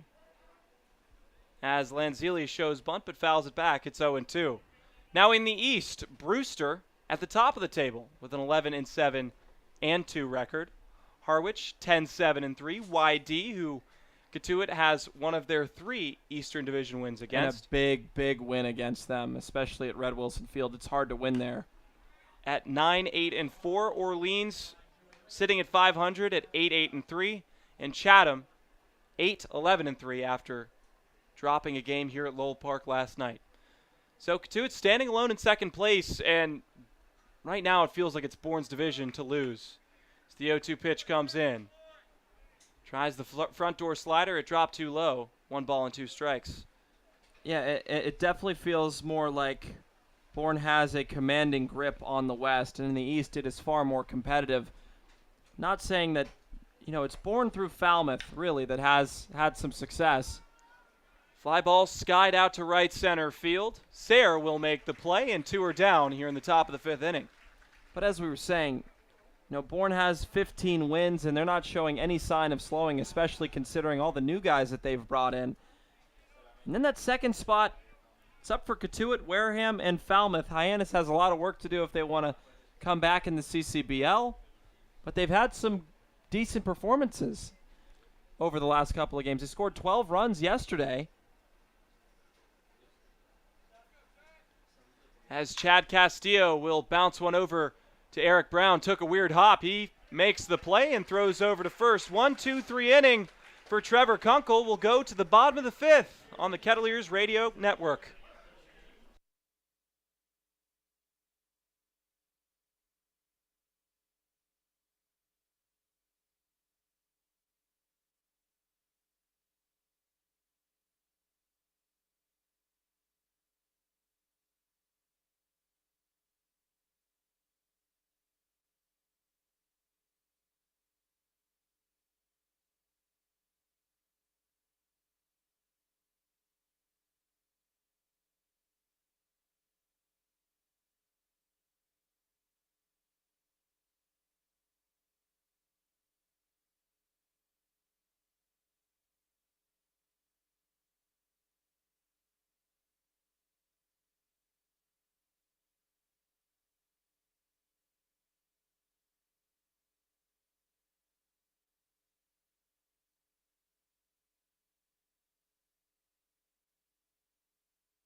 Well, a call to the bullpen has been made for Brewster, and it's Michael Prosecki out of Louisville.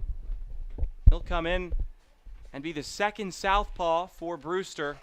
He'll face 9-1-2 at a minimum. Matt Donlin gets started off with a pitch downstairs, 1-0. And it doesn't look like they're playing the matchup game after going back-to-back left-handed pitchers. Prosecki, tall frame as well, throws hard. You see a 93-mile-an-hour fastball there, 6'4", 200. Senior out of Westchester, Illinois. Prosecki, that sounds like when a mimosa has a little bit too much wine in it. As there's a bouncing ball deep in the hole to the third base side. That's going to bounce a couple times, and Matt Donlin legs out an infield hit. That was a bad joke, Steph. Sorry. I usually laugh at yours. That was a bad one. Well, the positive there is Matt Donlin is aboard with a leadoff base hit to start off the bottom of the fifth inning. And an even better note is the top of the order's coming up with Eric Brown Jr., and we know how much he likes to do damage in these situations. That's Donlin's 5th hit of the season. He's been swinging a hot bat since Wareham, where he had a multi-hit night in that second game. Lots more pull contact in today's game. Guys really not trying to go to the opposite field. We saw it during batting practice. What did Owen Surratt call it? Cheat swings? Trying to get the bat head out in front. As the 0-1 pitch comes and Brown's going to show bunt. He popped it up. Prosecki will make the catch. Looks like he had a bit of a collision with Thompson, but that's not what Eric Brown wanted to do. It just got under the bat head. He was trying to put the ball down on the ground. Instead, it popped right up for an easy play for Prosecki. Can't advance the runner, and now you set up a potential double play ball. Now with the speed of Jace Grady going down the base paths, it's a little different. But he's looking to get a hit here in this game for the first time.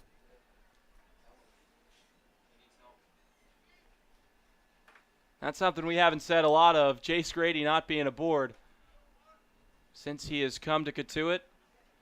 Second Dallas Baptist man to come and play outfield for the Kettleers. Rivertown, of course, was with us for a couple weeks, got drafted by the Kansas City Royals. Want to continue to give congratulations where it's due for the Kettleers and all of the players across the Cape League that have had life-changing moments with the MLB draft. And I think that we don't even give these guys enough credit. I mean, considering the amount of time they do behind the scenes, the amount of work they've put in over years, decades of efforts in this game, and they're finally getting a little taste of success is remarkable, to say the least. Now, many of these guys won't be able to advance to the major leagues because of how cutthroat it is, but for the time being, they're living out their dream, and you know, we will see some of the diamonds in the rough, and who's to say it isn't somebody? Grady rolls over. There's going to be a play at second. The throw to first is not in time. You have to think if Thompson doesn't bobble that baseball, he might have gotten two there. He would have definitely gotten two there, but Grady's aboard now with 2 outs. You got the power-hitting Drew Compton coming up. But I go back to what I was saying. Who's to say it isn't going to be a Rivertown or a Ben Rice or a Justin Mice? All of these players have played at the highest level for every team they played for, did such a great job with the Kettleers. Now entering the professional ranks, it may be a little bit harder to adjust. We will follow their careers with great interest.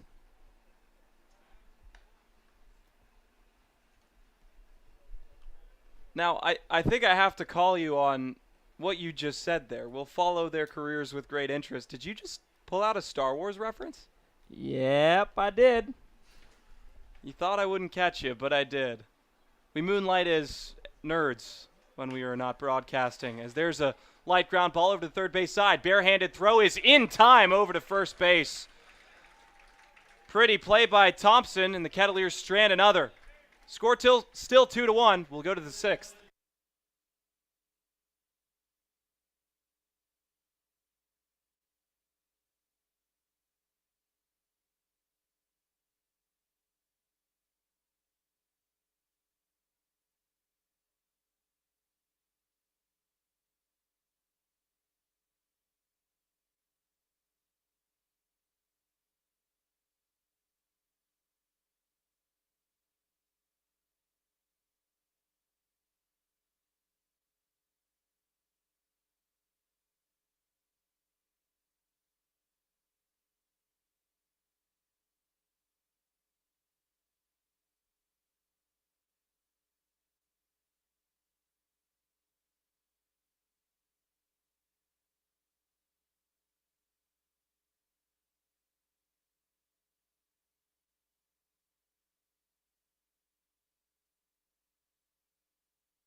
Sixth inning, your score still 2-1. Stephen Carey, Chris Carey, Kettleers Digital Network.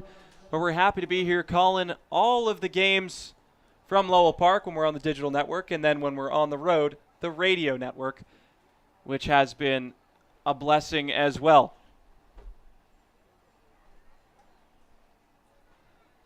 So Kunkel back out for inning number 3 of work as the clouds starting to come over Lowell Park, and that may be a factor as this game moves on. This game is technically completed. If it were to end this second, Brewster would come in with the win. But of course, now that they've come up to the plate, the Kettleers will probably get to bat at least one more time if the light continues to be a problem. But one of the weird things about Lowell Park, sometimes you use it to your advantage, sometimes you don't, as that one is slashed foul to the right side, 2-1. And it seems that in these situations we've been at a deficit when the light starts to go down.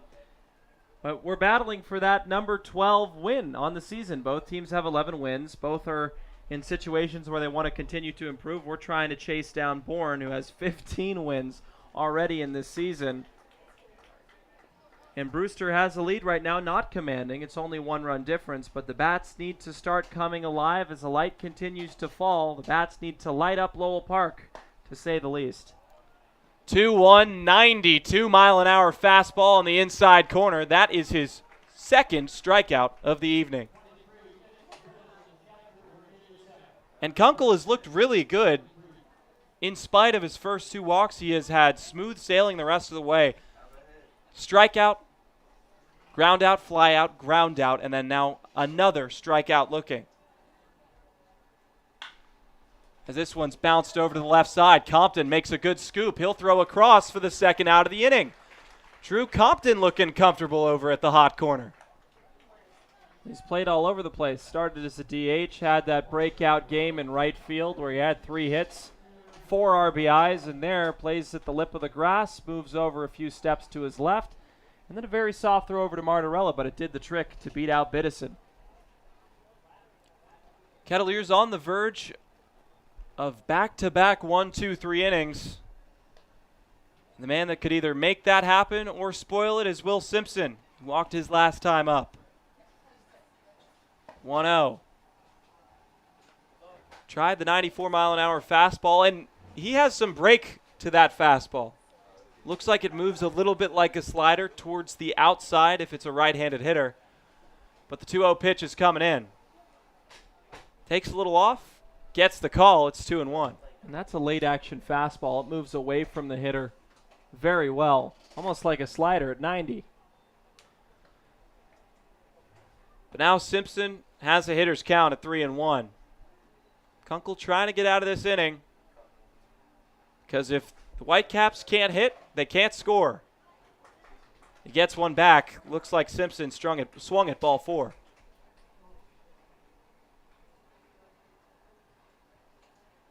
So the 3-2 pitch coming from Kunkel. Swing and a miss. Kunkel picks up his 3rd strikeout. Back-to-back 1-2-3 innings. He battles back in the count. The Kettleers have some life going into the bottom of the 6th.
Bottom 6, and the man coming up for the Kettleers has already proven that he can do some damage against Whitecaps pitching. It's Luke Gold. He had a solo home run his last time up in the 4th that cut the deficit to 1 run, and that is where we continue to stand. 2-1 your score with the Brewster Whitecaps in a game where Cotuit has not beaten this team yet. Had a lot of struggle against Eastern opponents, this team in particular, both teams looking for their 12th win. But Luke Gold has been known to hit multi-home run games against Eastern Division opponents. Chris? Well, like he did with that grand slam against the YD Red Sox at Red Wilson Field, really blew it open for the Kettleers. Also had another home run in that game. How about right here? Work for yourself. If they leave it in, crazier things have happened.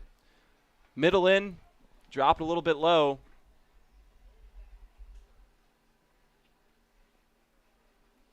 He can make you pay.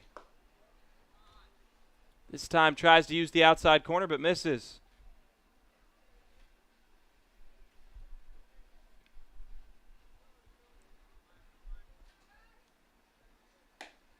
Two-0 pitch, and now it's 3-0. And this is proving our point. Get a base runner aboard and get him aboard early. Nathan Martarella coming up. He's already had some solid contact.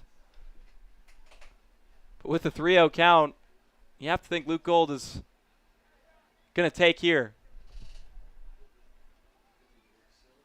And he does just that. Kettleers get their base runner, and the leading run comes to the plate in Nathan Martarella. Martarella served one into left field last time. It was a line shot over the head of Thompson. He worked it with 2 outs, or 2 strikes, excuse me, as well as 2 outs. So now a good chance here to keep it going.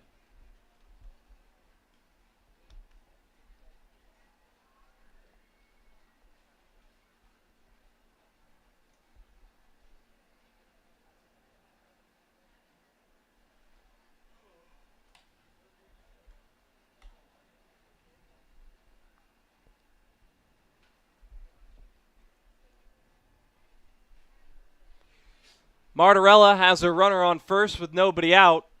If he can manage to put one out into a gap, that could score Luke Gold.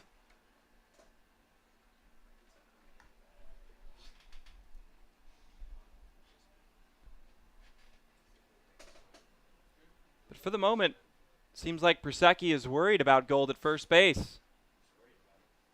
And he's going to throw over yet again. Pretty nice crowd over here at Cotuit, and I'm not just talking about in size. I'm talking about the fact that there are no boo birds for Prusecki every time he throws over to first. Very different from Major League stadiums as Martarella waits back on a pitch and fouls it back, making it 0-1.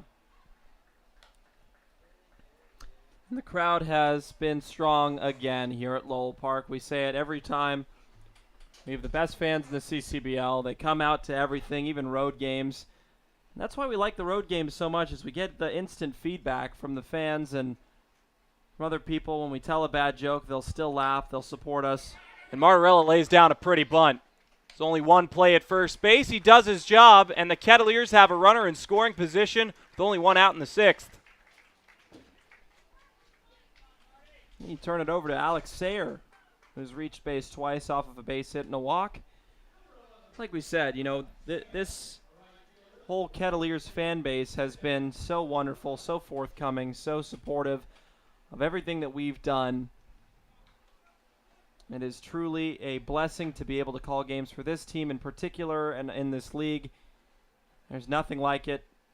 And we say this every time, and we just hope that you know it's not lost on us to understand how fortunate we are to be able to call these games, be a part of the CCBL. Just 2 kids 10 months ago, we didn't even know that this was a possibility, and Leah Ridpath, Glenn Ware picked up the phone and interviewed us, and here we are. Well put, Chris. As Alex Sayre comes up for the 3rd time, he started off his Cotuit Kettleer season in perfect fashion, got a base hit his first time up, and walked his second time up. So 1,000 batting average as he swings and misses on the first pitch.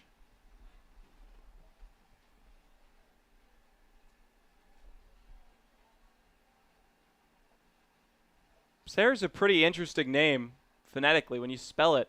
It's S-A-Y-R. With an E at the end. As he gets a ground ball. That's going right at the shortstop. There's going to be a play at first base, and they got him. Looked like he might have chipped his bat there. That's a tough play by Faltine, too. He was avoiding the tiny piece of the bat that came off of Sayre's swing while also delivering a throw over to first. It does move Martarella over for Eldridge Figueroa, but they're going to use Brett Roberts as a pinch hitter. In this situation, they want to put power on, especially with the leading run coming to the plate. Well, Brett Roberts, another one of those guys that's looking to break out of a bit of a slump. He's gotten somewhat cold, but yesterday began to work his way out of it. 2 singles and an RBI that came in the 5th inning. One of those right here would be ideal for the Kettleers, trailing by 1.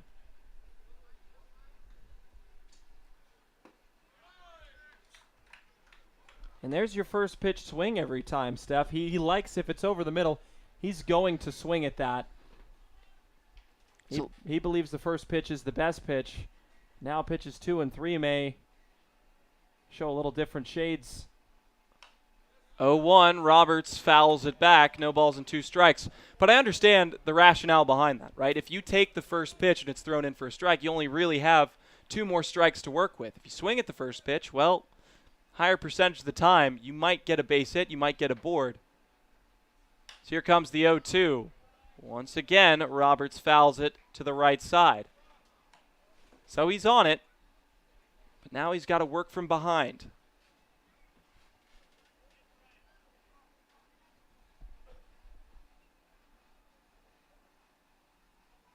Michael Persecki could get out of this inning unscathed if he can manage to retire Brett Roberts. The 0-2 pitch.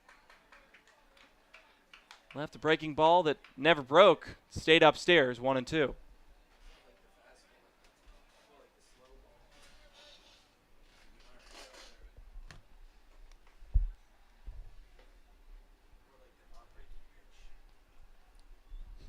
Luke Gold stands 90 feet away. The pitch. Roberts lifts one. Fair ball. Gets inside the line, and the tying run came in. Roberts sliding into second, and there's a 2-out double. Kettleers have evened it up at 2.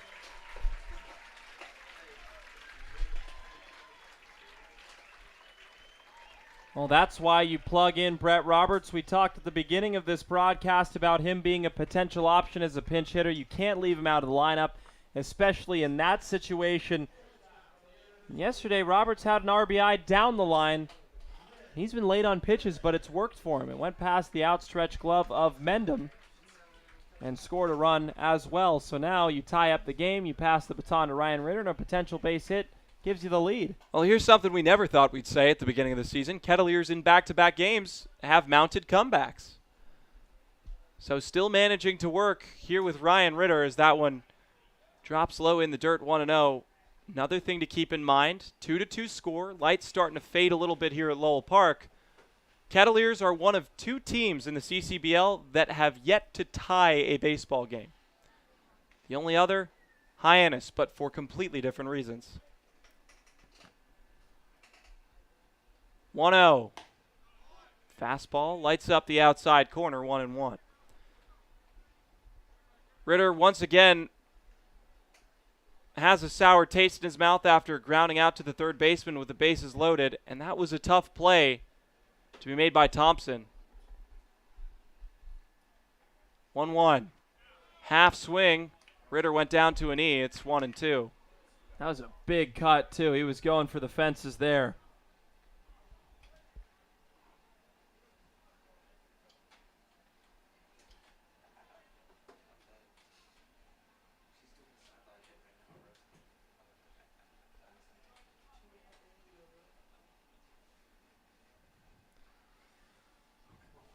Here comes the 1-2 pitch.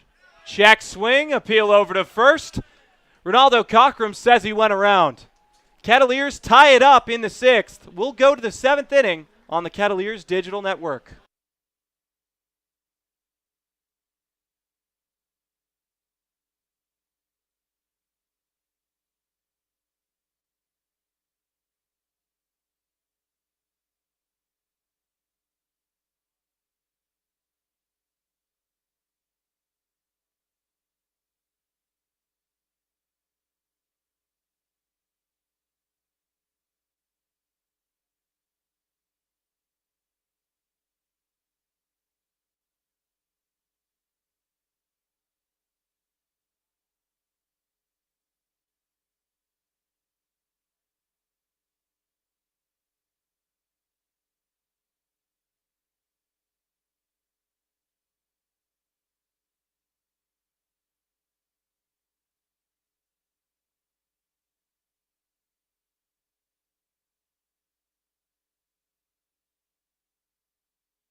New pitcher in for Kunkel. It's Riley Hughey wearing the number 41 jersey. We saw Blake Klassen wear it earlier this season. The left-hander, Hughey out of UCF, or College of Central Florida, excuse me. Now UCF was Patterson's school of choice, but Hughey going to have to face Trey Faltine, Alex Freeland, and then Mac Bingham. Another name with left-handed pitchers that's a bit confusing, Hughey, H-U-G-E. So he has an interesting pronunciation on his last name. But it's a 2-2 scoreline after the Kettleers tied it up. An RBI double by Brett Roberts scored Luke Gold. And now it's 2-2 in the 7th.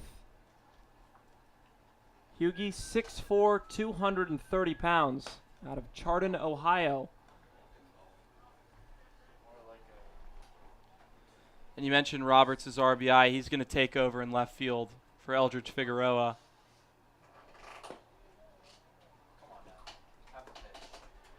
So now it's 3-1 for Faltine. Faltine showed bunt at the beginning of this at-bat. I think Hughey's been waiting for him to show bunt again. And there's a leadoff walk to start the 7th inning. Bringing up Alex Freeland out of UCF, and he's had himself a game thus far. Had a single in the 3rd and later scored, had a stolen base as well, and walked in the 4th, but hasn't been to the plate in the 5th and 6th. Now we're in the 7th. Lefty-righty matchup is employed. Well, and this goes to show that Coach Mike Roberts just wants to mix it up. Started it off with a left-handed pitcher, then went to Kunkel, who's a righty, now back to a lefty. So different arm angles, having the batters start to focus in on different pitching. Don't get too comfortable with a pitcher from one side of the mound or the other. And it's all a psychological game. There's a mental game that Coach Mike Roberts is playing. Cotuit now has 6 hits as compared to Brewster's 2, but it is a 2-2 scoreline. We see a new pitcher in Hughey now, which brings up a great point. And showing bunt trying to lay it down is Freeland, but it trickles foul. Cotuit over the last 2 days has added 5 new players. Eldridge Figueroa, Ian Fogo, Logan Maitland, Riley Hughey, and Alec Sayre. Brewster added Chad Castillo and Chris Lanzilli over the last 2 days with the release of Colin Davis and Sean Gusenberg, who went to explore their professional careers. Stefan. So a different team, different personnel, different pitching staff for the Kettleers. And Hughey trying to figure out his stuff here in the CCBL for the first time. As Freeland shows bunt again, couldn't get it down once more, and he'll have to swing away with 2 strikes. And unfortunately, so far this season, this has been a scenario where you get the guy down in the count that's showing bunt, and the Kettleers somehow manage to throw a pass ball of some kind. Hughey just needs to keep this in front and don't give Brewster any freebies here with Freeland.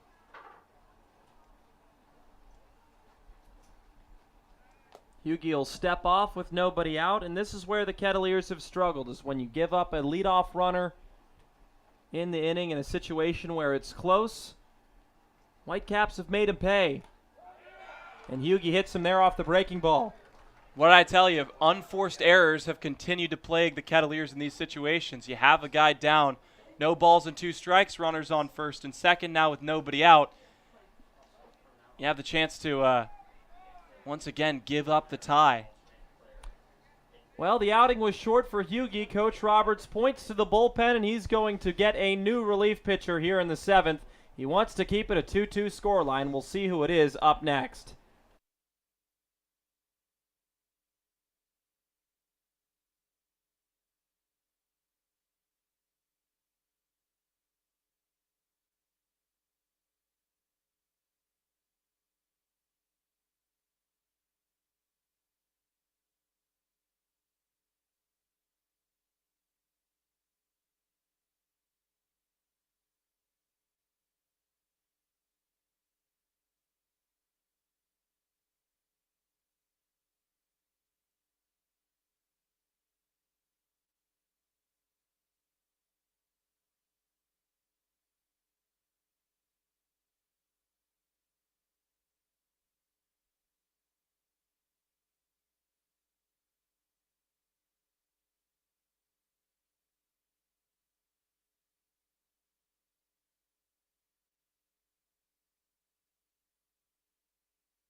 Well, Steph, it seems like in this situation there's only been one person to go to, and it's Zach Fruit once again in a jam with 2 runners on and nobody out in a tie score line in the 7th inning.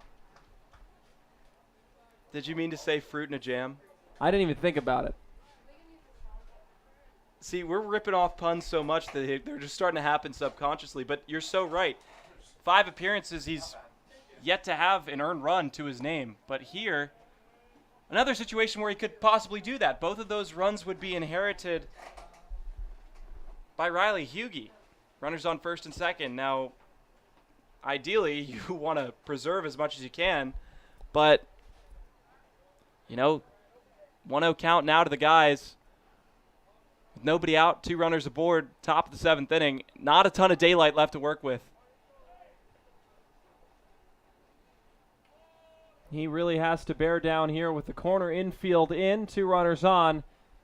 And a tie ball game for the leadoff man, Mac Bingham, who shows bunt again, pulls back. It's a strike.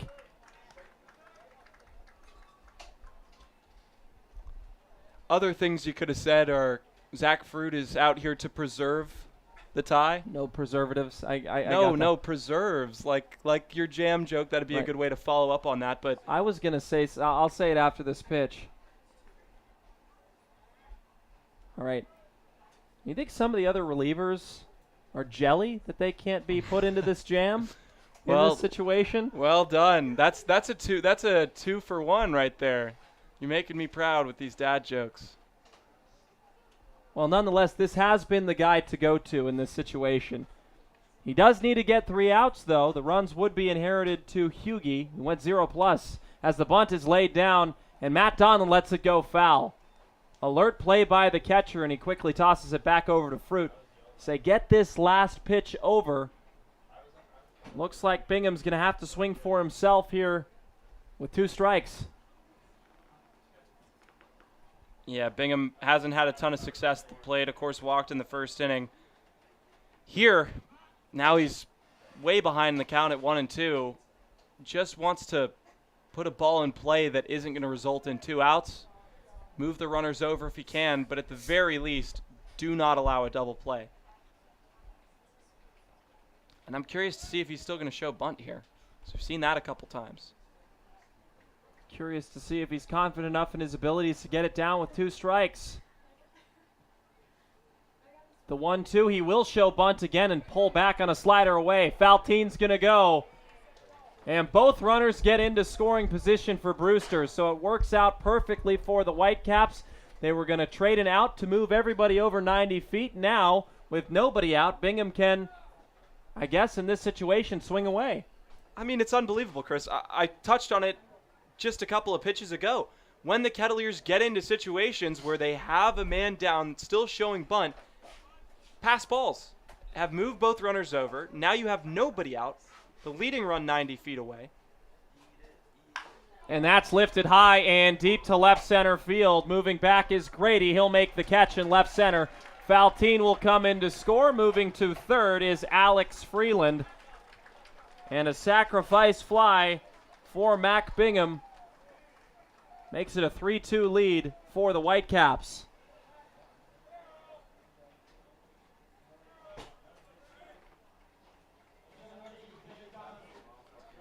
Good on Jace Grady there to track the ball down in left center. That was smoked.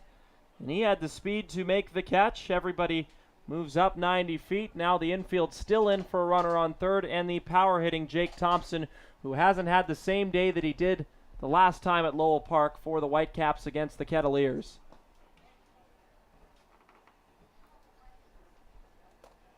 Well, Thompson's starting to look like the guy that was playing before that game against the Kettleers. He's gone a little bit cold. Did score a run, does have a stolen base, but no pieces of solid contact, grounded out in a 1-6-3 put out. Not a double play. Of course, that interesting hit that went off the glove of Kunkel. But I'm sure here, he, like the other Whitecaps, are trying to pour it on.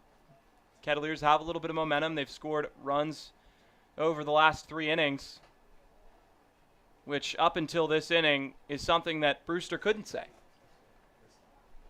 silent in the 4th, 5th, and 6th. There's a liner down the third base line, and that will easily score. Freeland from third base. Thompson coming in, sliding in safely for a 1-out double. It's now 4-2 Brewster. So both of those runs are going to be inherited by Hughie. That's the first hit off of Fruit officially. So the day is done for Hughie. The final line, I might say, went 0+. Didn't give up a hit. No runs allowed against him in his outing. 2 earned runs, however, from those 2 base runners. 1 walk and 0 strikeouts. As a pinch hitter is coming in for Brewster. First pitch from Fruit is inside for ball 1. And this is... It's not a pinch hitter. Never mind. I pointed up to me like Lanzilli was a pinch hitter. It's not. My correction. This has been a very efficient game for Brewster in terms of scoring. 4 runs on 3 hits. The number to watch out for, 7 walks so far. That's a number that Coach Mike Roberts is not going to be too happy about, regardless of the outcome of this game. And they've managed to score those 4 runs while leaving 5 men on base already. And in the 4th inning, the bases were loaded. So a whole lot more damage could have been done over the course of this game. Kettleers going to have to start taking preventative measures for allowing base runners to come in because, like we said, with base runners come runs.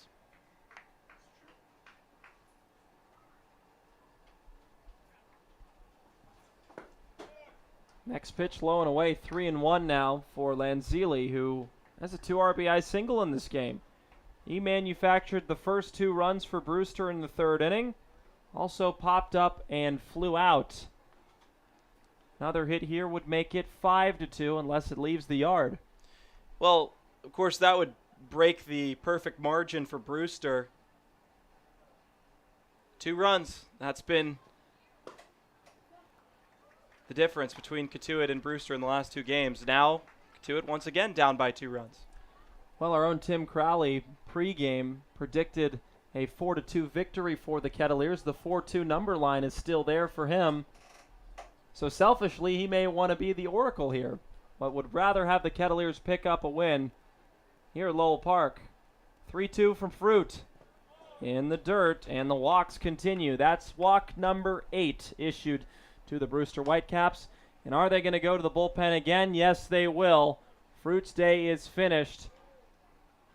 And it seems like the 7th inning has been the trouble for the Kettleers today. New pitcher and more up next.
A new face for the Kettleers comes in replacement of Fruit, who came in replacement of Hughie in the 7th inning. It's now 4-2 Brewster Whitecaps.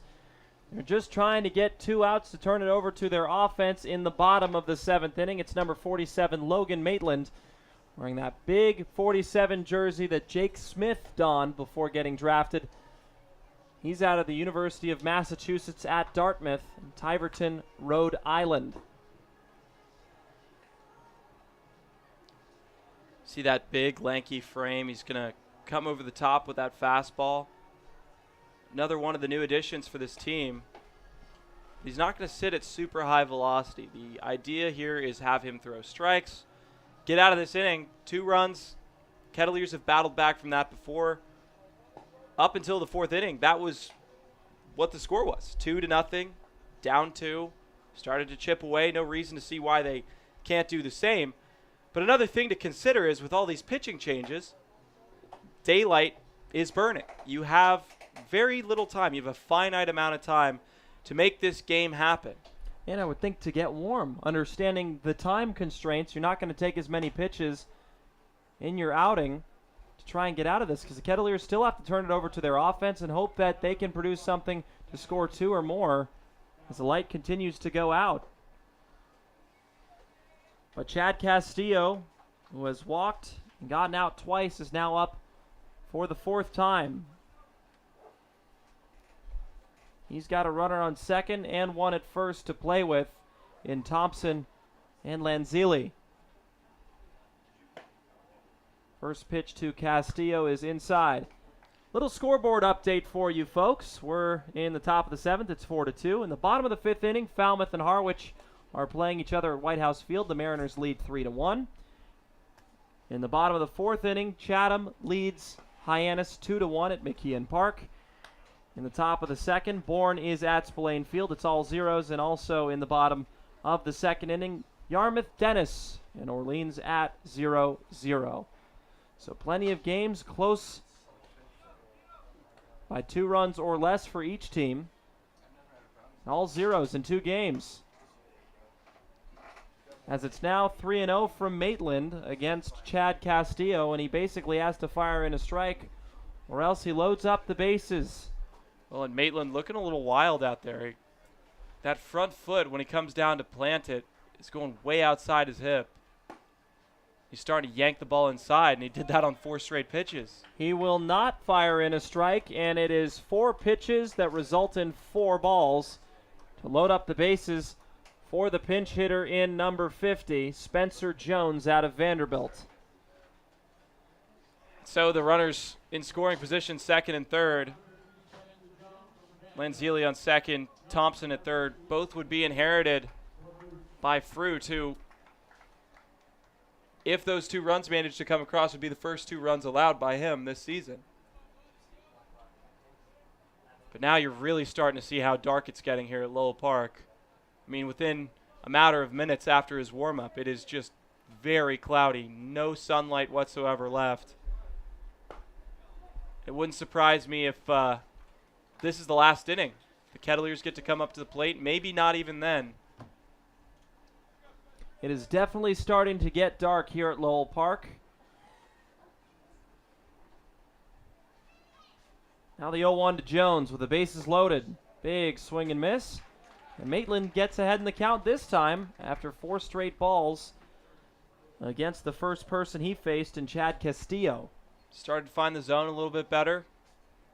Throwing pretty much strictly fastballs. I think he wants to get control of that pitch before he starts working into whatever else he has. Jones will take there, and why not? Once again, Chris, you see what I'm saying? He has that big leg kick, and with that front left foot, he starts to pull it out towards the Brewster dugout. And when you do that, you're always taught that the front foot's toe, where it's pointing, even in Little League, is where the ball's going to end up. 1-2 in the dirt, blocked well by Donlin. They want to keep it at 4-2 and hope that the offense, starting with the man that just blocked it, Matt Donlin, can get something going in the 7th, or else it's probably going to be a called game after the bottom of this inning because it is really starting to get dark. You know when it's dark when the scoreboard starts to illuminate the field. The 2-2. Jones swings and misses on a fastball away. That's the second out, and a good one by Maitland. Well, and a great adjustment made by Maitland there. Walks the first guy on 4 pitches, comes back, fires in strikes, trusts his stuff, and he leaves it over the middle the entire time. Simmons going to be kicking himself because there were plenty of pitches to go on there, but just couldn't catch up. Now he could get out of this inning with the bases loaded. First pitch to Bitterson is a fastball away. Sliding to make the play is Matt Donlin. That number 5 spot for the Brewster Whitecaps is the only ones that haven't had much success in the base paths. They have the quartet of strikeouts. 2 looking, 2 swinging, 1 coming from Jones and the other 3 from Dylan Simmons, who DH'd to start the game. As Bitterson, light ground ball towards second base, takes a weird hop and goes all the way into center field. It went over Brown's glove. 1 run comes in. Here's the second. And now it is 6-2. Brewster.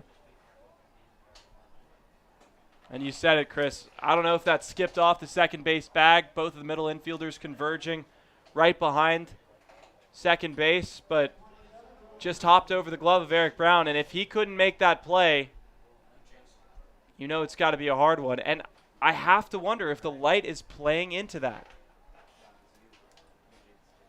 Castillo moved first to third. Bitterson drives in 2.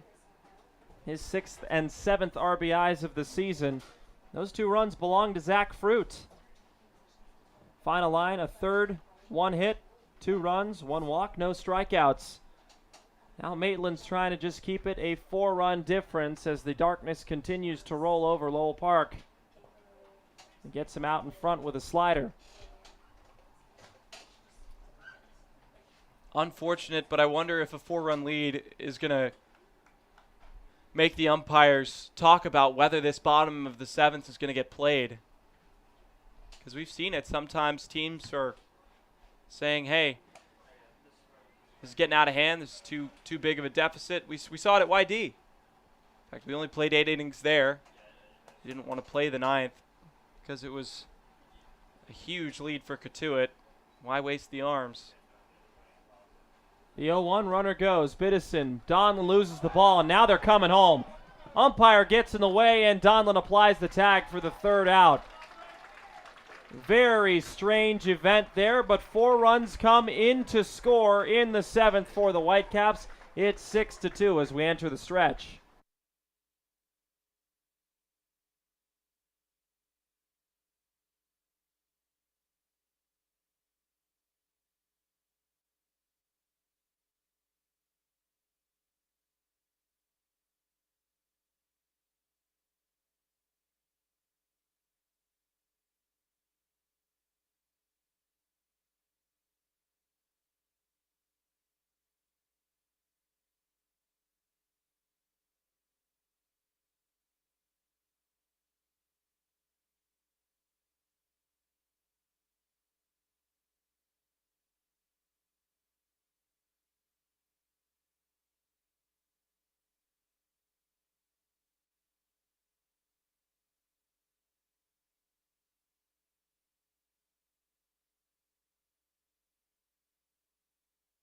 Welcome back to Lowell Park. Getting the Kettleers on the board first in the 4th, a home run from Luke Gold, a guy who's been hot ever since his first home run early against Orleans. He's totaled 16 hits, 4 homers, and he's sitting at 5th in the league with 16 RBIs.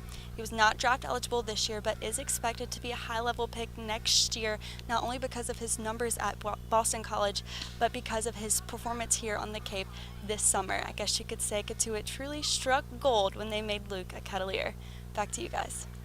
Welcome back to Lowell Park. Getting the Kettleers. Lauren Kirkley with another great report, this time about our own Luke Gold, who hit that solo home run in the 4th inning, and he's been such a mainstay in this offense, a great player for the Kettleers, and she talks about his upside for next year and then some. This guy is most likely going to be a high-level draft pick if he can continue his offensive production at Boston College when he returns in the fall.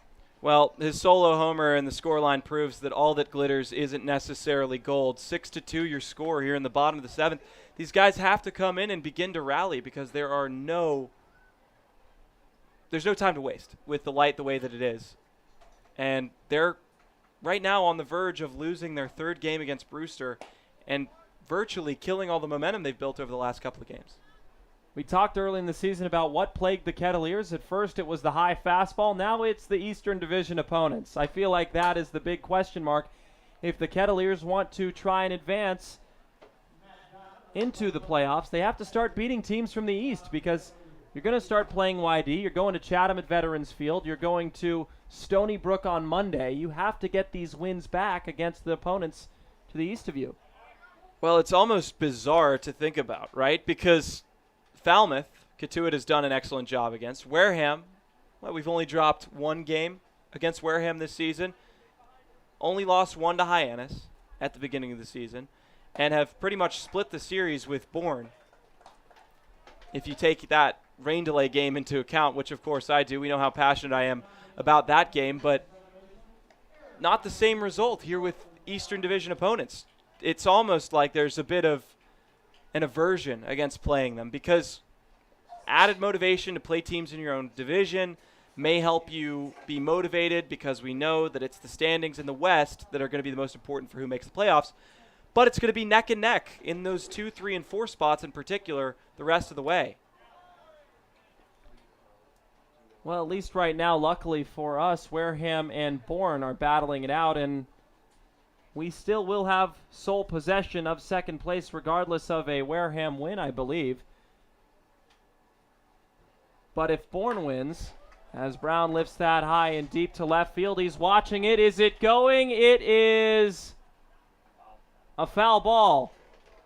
Can't see it from that far away. Eric Brown thought he got his 4th home run to match Luke Gold, but instead, he'll have to see another pitch at 0-2. Yeah, and the whole media team was really interested in that home run. Lauren Kirkley wanted to see if that was fair or foul, and I don't blame her. That ball was hooking. Well, she did such a good job talking about Luke Gold's abilities. Now Eric Brown trying to play catch-up for the Kettleers. Well, I'm sure we're going to need a sideline hit on how well Eric Brown has been doing at the plate, and I think that might be an idea for Lauren moving forward. 1-2, or 0-2, I say. Valtine, sidearm across, and that is away. Will Eric Brown advance to second base? It's not. I think you got to score that a throwing error. With one out, you got the speedy leadoff runner on the base paths. Anything can happen. And that's exactly how it's scored, Chris. Throwing error, get a man on board, speedy Eric Brown. And right now, no daylight left. You have nothing to lose. You're going to start to see Eric Brown running here, without question. Test the arm of the catcher. You haven't done it yet. Maybe move runners over.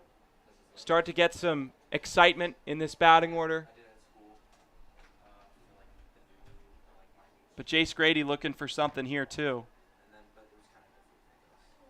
Grady yet to get a hit in this game. He reached on a fielder's choice play last time as he lines that one off of the dugout fencing, or else it would have been a possible Brewster player heading to the hospital off of his head.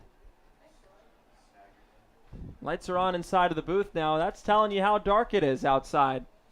Surprised that they're still able to see the ball as well as they have been. It's bad that I didn't know we had lights in this booth. I thought we only had natural lighting. As Grady jumps over that pitch and gets his 6th hit of his CCBL career. Now we've got something going with a power-hitting Drew Compton coming to the plate. Drew Compton can bring this game within one with one swing of the bat. He's in this lineup because of the power that he brings. And an even greater point is if the Kettleers can start to bring in some runs, there's going to be an argument by Coach Mike Roberts to let this game go as long as possible. Unfortunately, it's not his call. It's the umpire's call, as we saw in a few games before. But Compton could definitely help the Kettleers here with a big swing. Can't even tell you if he put it over the left field wall. As both runners go, throw to second is high and not in time. Grady and Brown advance 90 feet. Both are in scoring position, eliminating the double play ball. And like you said, test the catcher for the first time, and they did.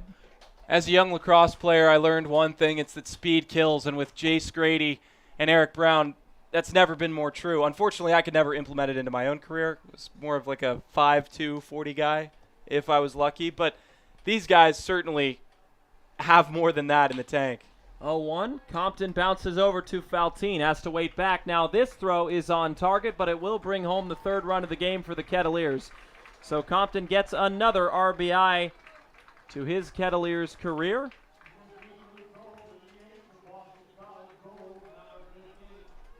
And that's RBI number 3 for Cotuit. Luke Gold coming up once again. This is not the person you want to see in this situation, but the real question is, what's going to happen after this inning? Are they going to continue to play, or are they going to call it? Gold up the middle. Freeland charges, throws to first, and that will retire the side. Cotuit gets one back. It's 6-3 heading into the 8th.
Well, Stephen Carey is unable to put his headset on the right way, but we're here in the top of the 8th, and I guess we're continuing to play with Maitland still on the mound for Cooper Weiss, now pinch hitting for Will Simpson. Weiss is a very good friend of our own Matt Powell's. He asked how he was doing before the game. Matt does a great job at our social media. Also a former Division I baseball player at the University of Florida. As Weiss takes a strike, making 1-2. And I totally disagree with that headset comment. Sometimes it's difficult. There's a cord. It's not the easiest thing in the world to put on. 1-2 in the dirt, gets away from Donlin. All the way into the dugout, and he'll stop at first base. So score that a strikeout, but it gets away from Donlin, and he'll advance to first.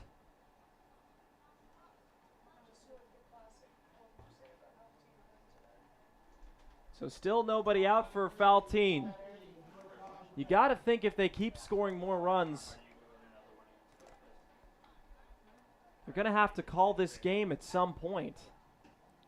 Well, there was a conversation in between this inning where the umpires converged and they said, okay, we're going to keep playing. So at the very least, we're probably going to see the Kettleers come up to the plate one more time. But it just all depends. Player safety begins to become a question with the darkness. I will say it seems like it's gotten a little bit brighter out there since we saw it a minute ago, that maybe one of those cloud formations that was above the field has started to move away, but still not bright enough to really continue this game to its full length, unless you magically have a couple of quick innings. But the Kettleers are more than likely not going to get to bat in the bottom of the ninth. That means a big bottom of the 8th must be incoming for Cotuit, as Maitland continues to pitch around Faltine. Still nobody out, and talk about Brewster entering this game. They have 4 hits now, .213 team batting average.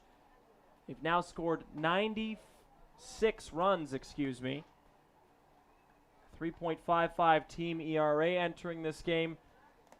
Now 81 runs allowed as compared to Cotuit's .257 team average. 109 runs scored, 4.04 team average. And 99 runs allowed. There's a walk after a strikeout. And still nobody out. You don't get to say that very often. Yep, certainly one of the interesting intricacies of baseball. That ball got away from Donlin and skipped into the Cotuit Kettleers dugout. Runners on first, second, nobody out. Again, Maitland starting to yank his pitches. He started to dial it in a little bit more, but 2 walks already and only 2/3 of an inning of relief. That's not exactly a recipe for success.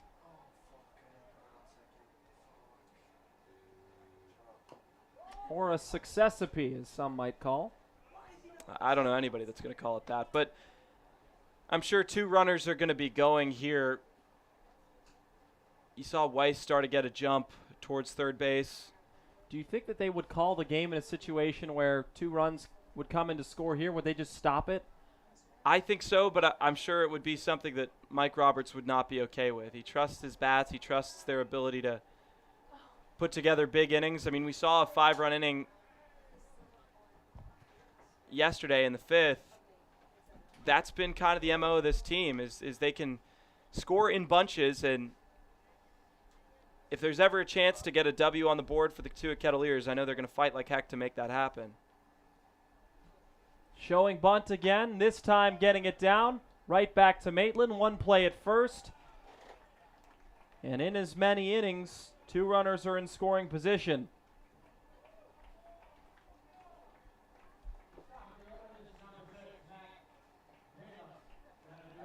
And it comes in the most unique of ways. Start the inning off with a strikeout that wasn't completed, so you get a runner on first base, then a walk, then laid down a sac bunt to move both runners over into scoring position. Speaking of sacrifices, you've got Mac Bingham, who had a sacrifice fly to center field, scoring another run for the Whitecaps. Slider in, 1-0. Infield now in with 1 out.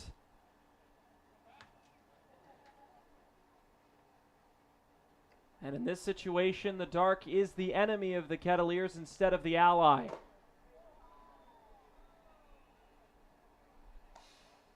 So you've gone with Star Wars, and now you've gone with The Dark Knight Rises.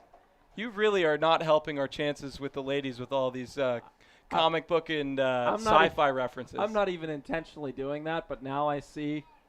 You know, it's like that scene in Grown Ups. It's like, are you quoting TLC? That's not Grown Ups. Or sorry, that's the other guys. Yep.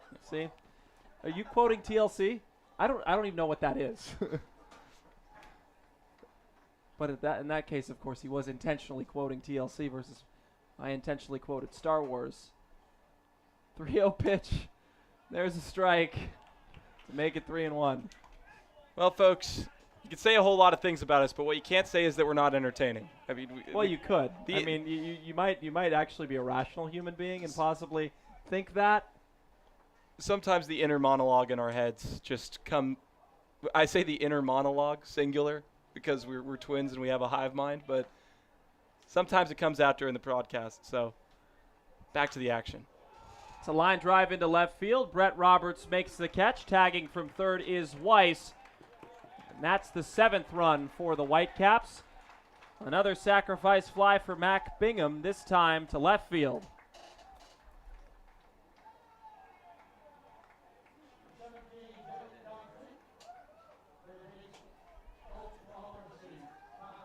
So now it's a 4-run deficit for the Kettleers. What they wanted to do was stay off the scoreboard as much as possible with Brewster.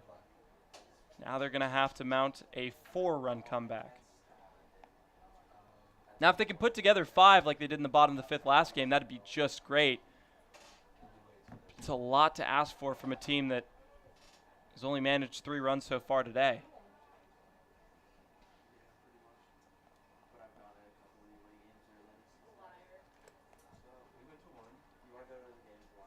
Four runs separate the Kettleers and the Whitecaps, and if they do play the bottom of the 8th, the Kettleers really will have to go to work offensively. As Jake Thompson takes a pitch away to make it 1-0. His last time up, he had an RBI double, and then later scored his 2nd run of the game. That's good for his 10th RBI of the season as they get him out in front off a big swing.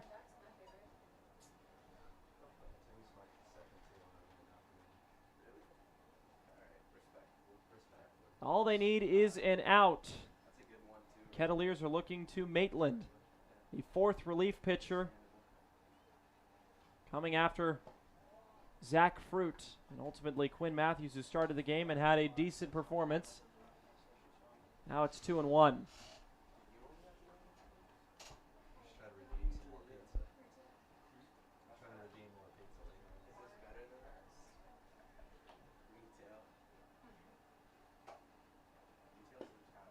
That's inside, make it 3-1. And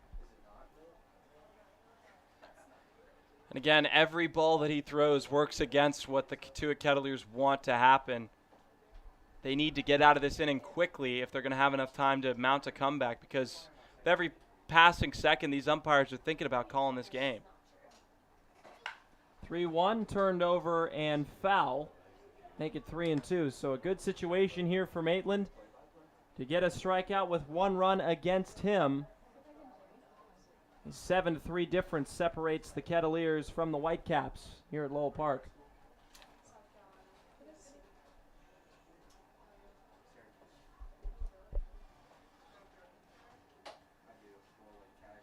"3-2. That's ball 4, another walk.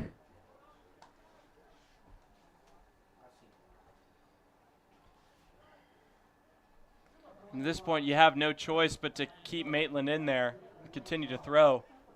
How many walks is that now, Steph? 3, I believe. But it's felt like more, unfortunately, because of that passed ball strikeout. Kettleers have issued 11 walks this game.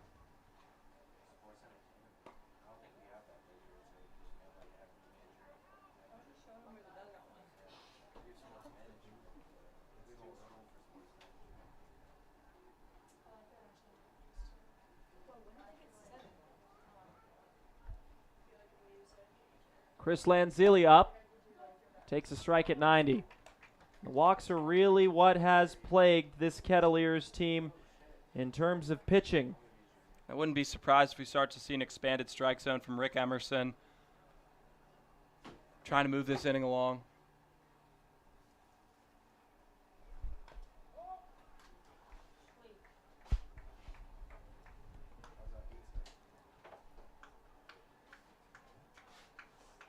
One ball, 2 strikes with 2 outs. Can Maitland get him here and keep it at 7-3?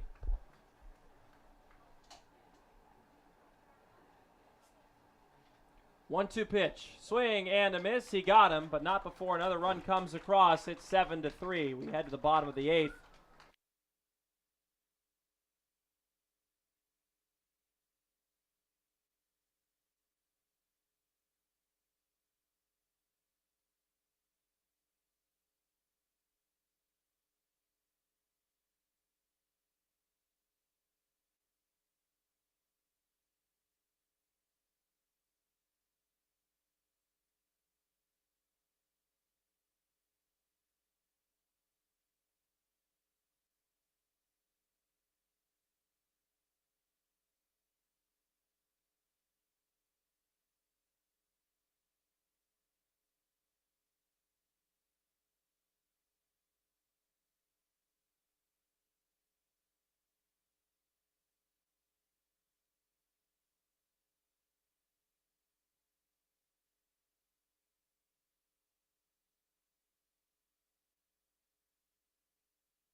Griffin Green on to pitch in the 8th against Nathan Martarella. The first pitch is a strike on the outside corner.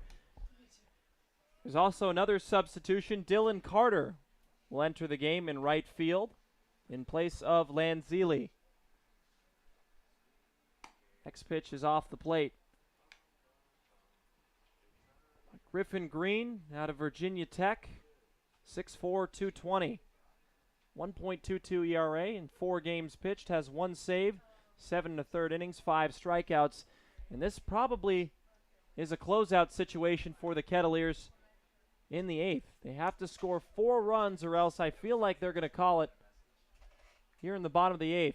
Well, you can tell that people are not necessarily sticking around here just by looking at the stands.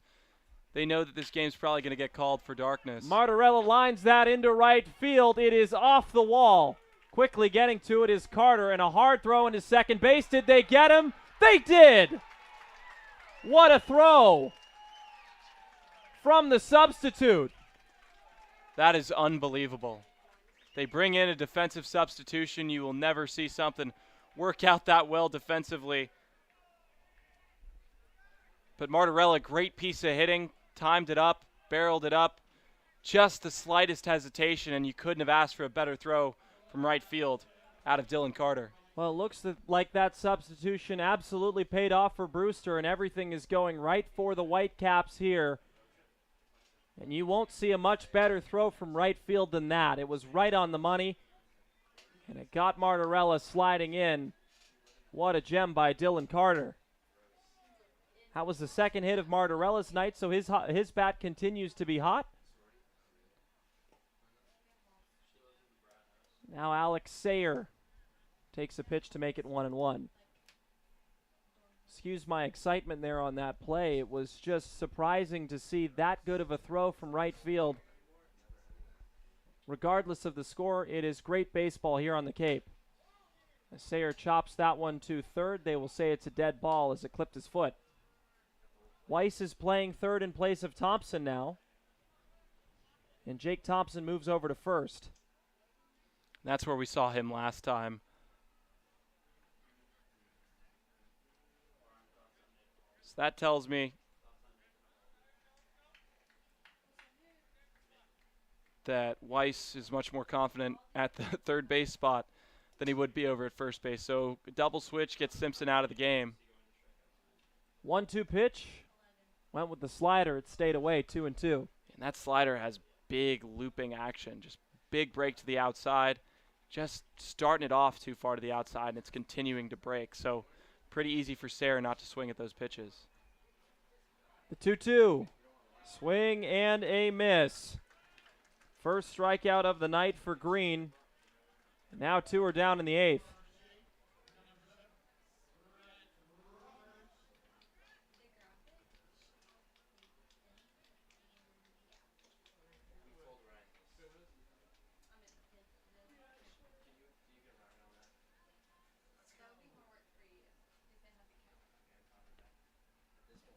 Interesting that they haven't ruled that a hit from Nathan Martarella on the scoreboard.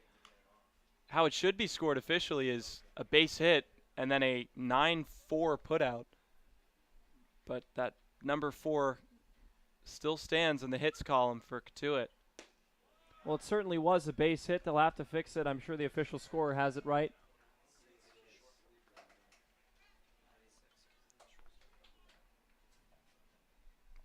Excuse me, the 8 and not the 4. The Cotuit had 7 hits coming into this inning. Now they have 8. As Roberts gets into the hole, a short, tough play for Faltine, and he makes it perfectly.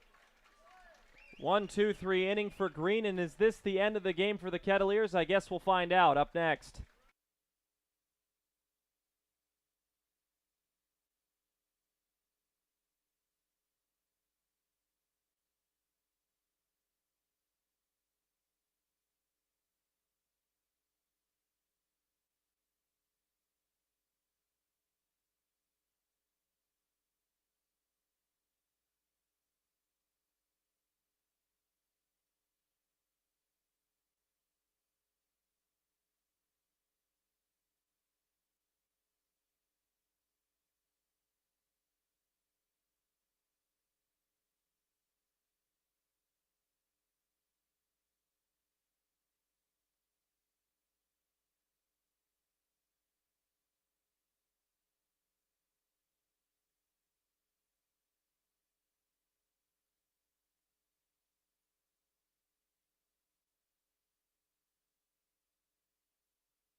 Well, the umpires seem to agree with Mike Roberts. We're going to keep playing here in the top of the 9th inning, and I think a lot of us expected that game was going to be over, but still some life for the Cotuit Kettleers as the first pitch from Maitland misses outside 1-0. Still some life, still no lights, though.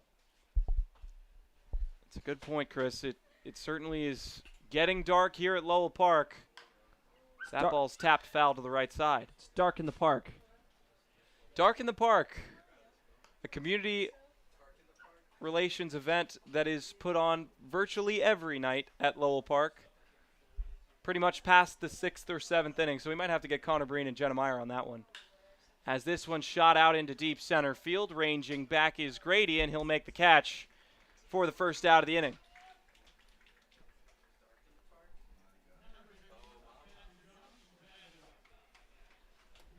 Important note, substitution for the first time. Raul Ortega will come in to catch in replacement of Matt Donlin. And the Kettleers moved him up from the bullpen role just a couple of days ago. I think they just want to see what they have back there, how he calls an inning, how smoothly it goes, maybe test his arm a couple of times. Well, and he came out of Tennessee Tech with Brett Roberts. So a guy that plays at a high level at Division I, you just never know what you can get out of people here in the CCBL. As there's a pinch hitter in. Yeah, and Spencer Jones is back in. And he lifts this one out to right center field. Coming on to try and make the play and making it is Sayre in right field. He is doing excellent work defensively, Chris.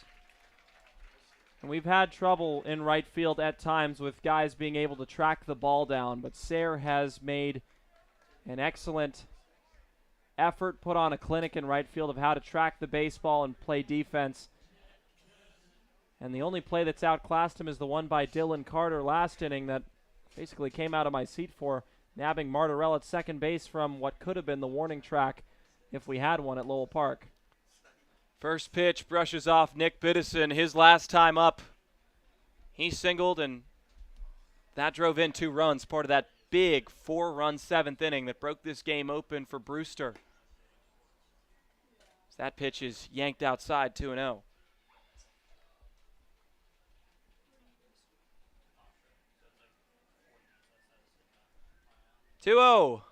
Maitland gets him to swing and miss on a late action fastball, and it's 2-1. Kettleers are going to have one more chance to try and make this game a tie or better. It's going to be the bottom of the order, which means we're going to get to see Raul Ortega get some hacks at the plate, assuming Coach Mike Roberts doesn't make any more changes. But here comes the 3-1 pitch from Maitland, and it is downstairs. The 4th walk of his outing, the 12th of the game.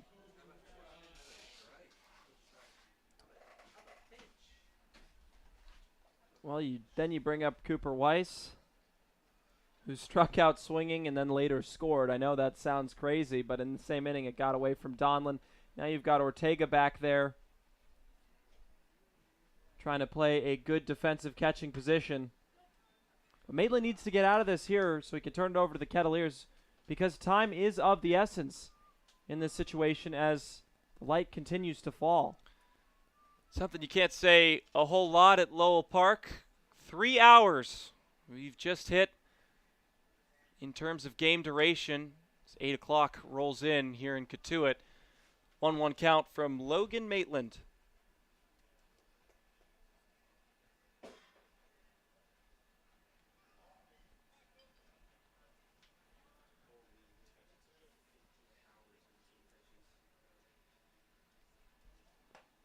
And he places one in for a strike. Gets one back, 1 ball, 2 strikes, 2 outs.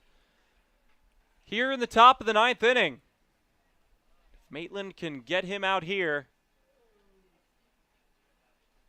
it'd be all up to the Cotuit bats. The pitch.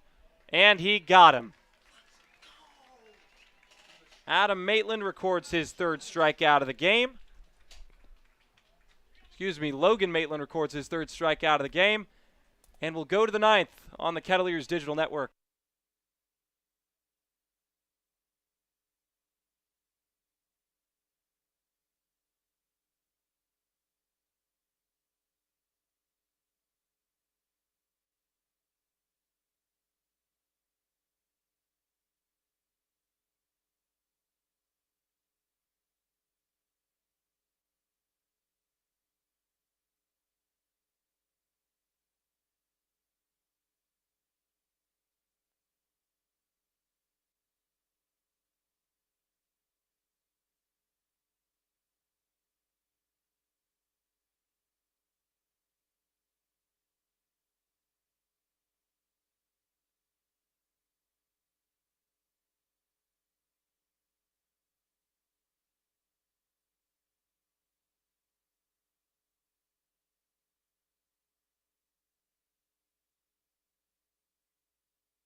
So the bottom of the ninth inning here at Lowell Park. Mike Roberts having a conversation with the home plate umpire, Rick Emerson. And what it's going to take for the Kettleers is putting base runners aboard. This has got to be an inning where they hit and hit in a hurry. So it's going to start off with Ryan Ritter. Then Raul Ortega stand on deck and get his first licks at the plate as a Cotuit Kettleer. Folks, thank you for joining us throughout this entire game. I know it's been pretty touch and feel with the weather and with the lighting, but we've been here through it all. So thank you for joining us on the Kettleers Digital Network. But for now, let's see how the bottom of the ninth plays out. First pitch misses outside to Ryan Ritter, 1-0.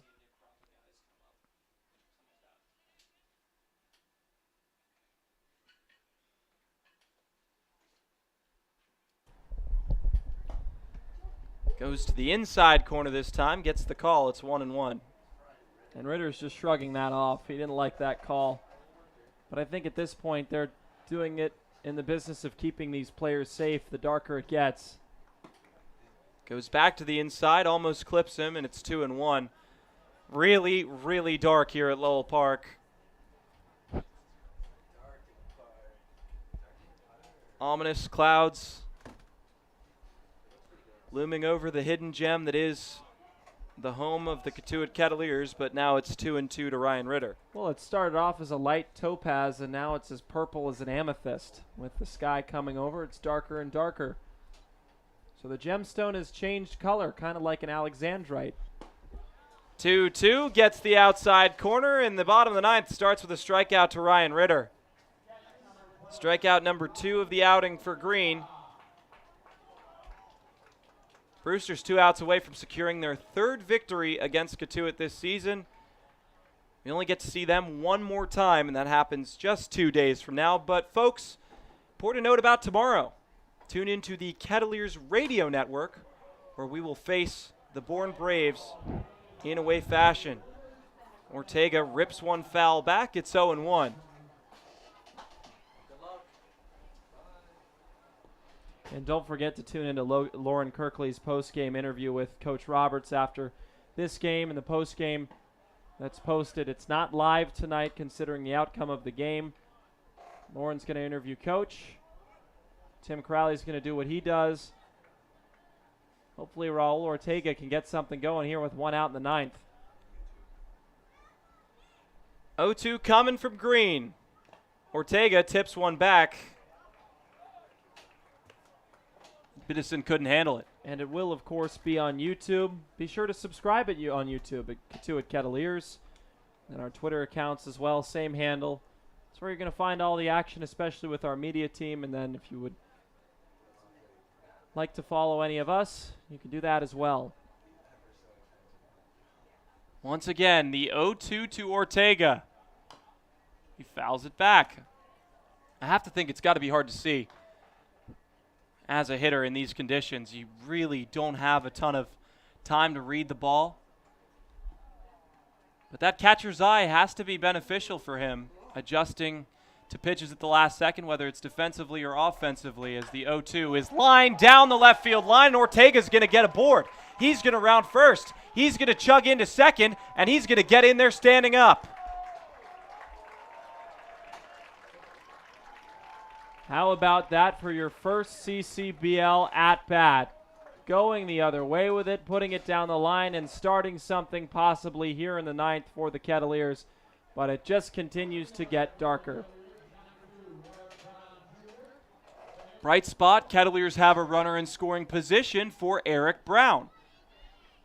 If he can manage to get some solid contact, he might be able to bring Ortega in, cut the deficit to 3. And with one swing of the bat, you never know what Eric Brown can do. On the day, he's reached base one time. That came by way of a throwing error by the shortstop, Faltine. His first pitch slow outside. Green still plenty of insurance to work with, as the Kettleers still trail by 4. 1-0 to Brown. Once again, downstairs.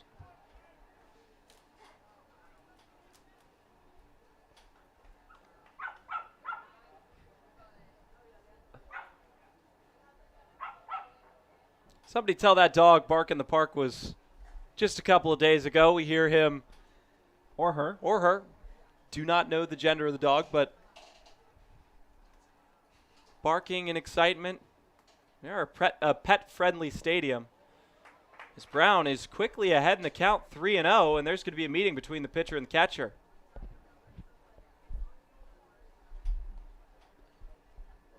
Well, maybe they missed the memo. It's not bark in the park, it's dark in the park today. Dark in the park. That would be a good t-shirt. Sometimes it gets dark in the park and sometimes it doesn't. Well, even more of a true statement would be that sometimes it getting dark in the park helps the Kettleers and sometimes it hurts the Kettleers. Now, this game is going to be finished the full way regardless of what happens as the 3-0 comes in. He gets a strike back. But there have been a few games where the Kettleers have been on the receiving end of weather conditions, whether it is the darkness or the rain. But now it's just a 3-1 count to Eric Brown to see if he can get aboard. Green gets yet another call in the outside corner. Eric Brown didn't like that one. It grazed the outside corner. Now at 3-2, you have to protect the plate. Hope to get something going here. 3-2 pitch from Griffin Green, with Ortega standing on second. Ground ball right at Faltine in the hole at shortstop. Strong throw across to first, and 2 are down. It'll move Ortega over 90 feet. And they're calling the ball game here. Yeah, you can't see it all. So that's how it ends. Ground out by Eric Brown. Kettleers fall to 11-10 after losing 7-3 at home versus the Brewster Whitecaps. Whitecaps improved to 3-0 on the season against the Kettleers. We'll see them again in just 2 days, but continue to tune in to the Kettleers Digital Network, the Kettleers Radio Network. For Chris Carey, Jack Roberts, Owen Zides, Tim Crowley, Lauren Kirkley, I'm Stephen Carey. Thank you for joining us. We'll be back tomorrow on the radio.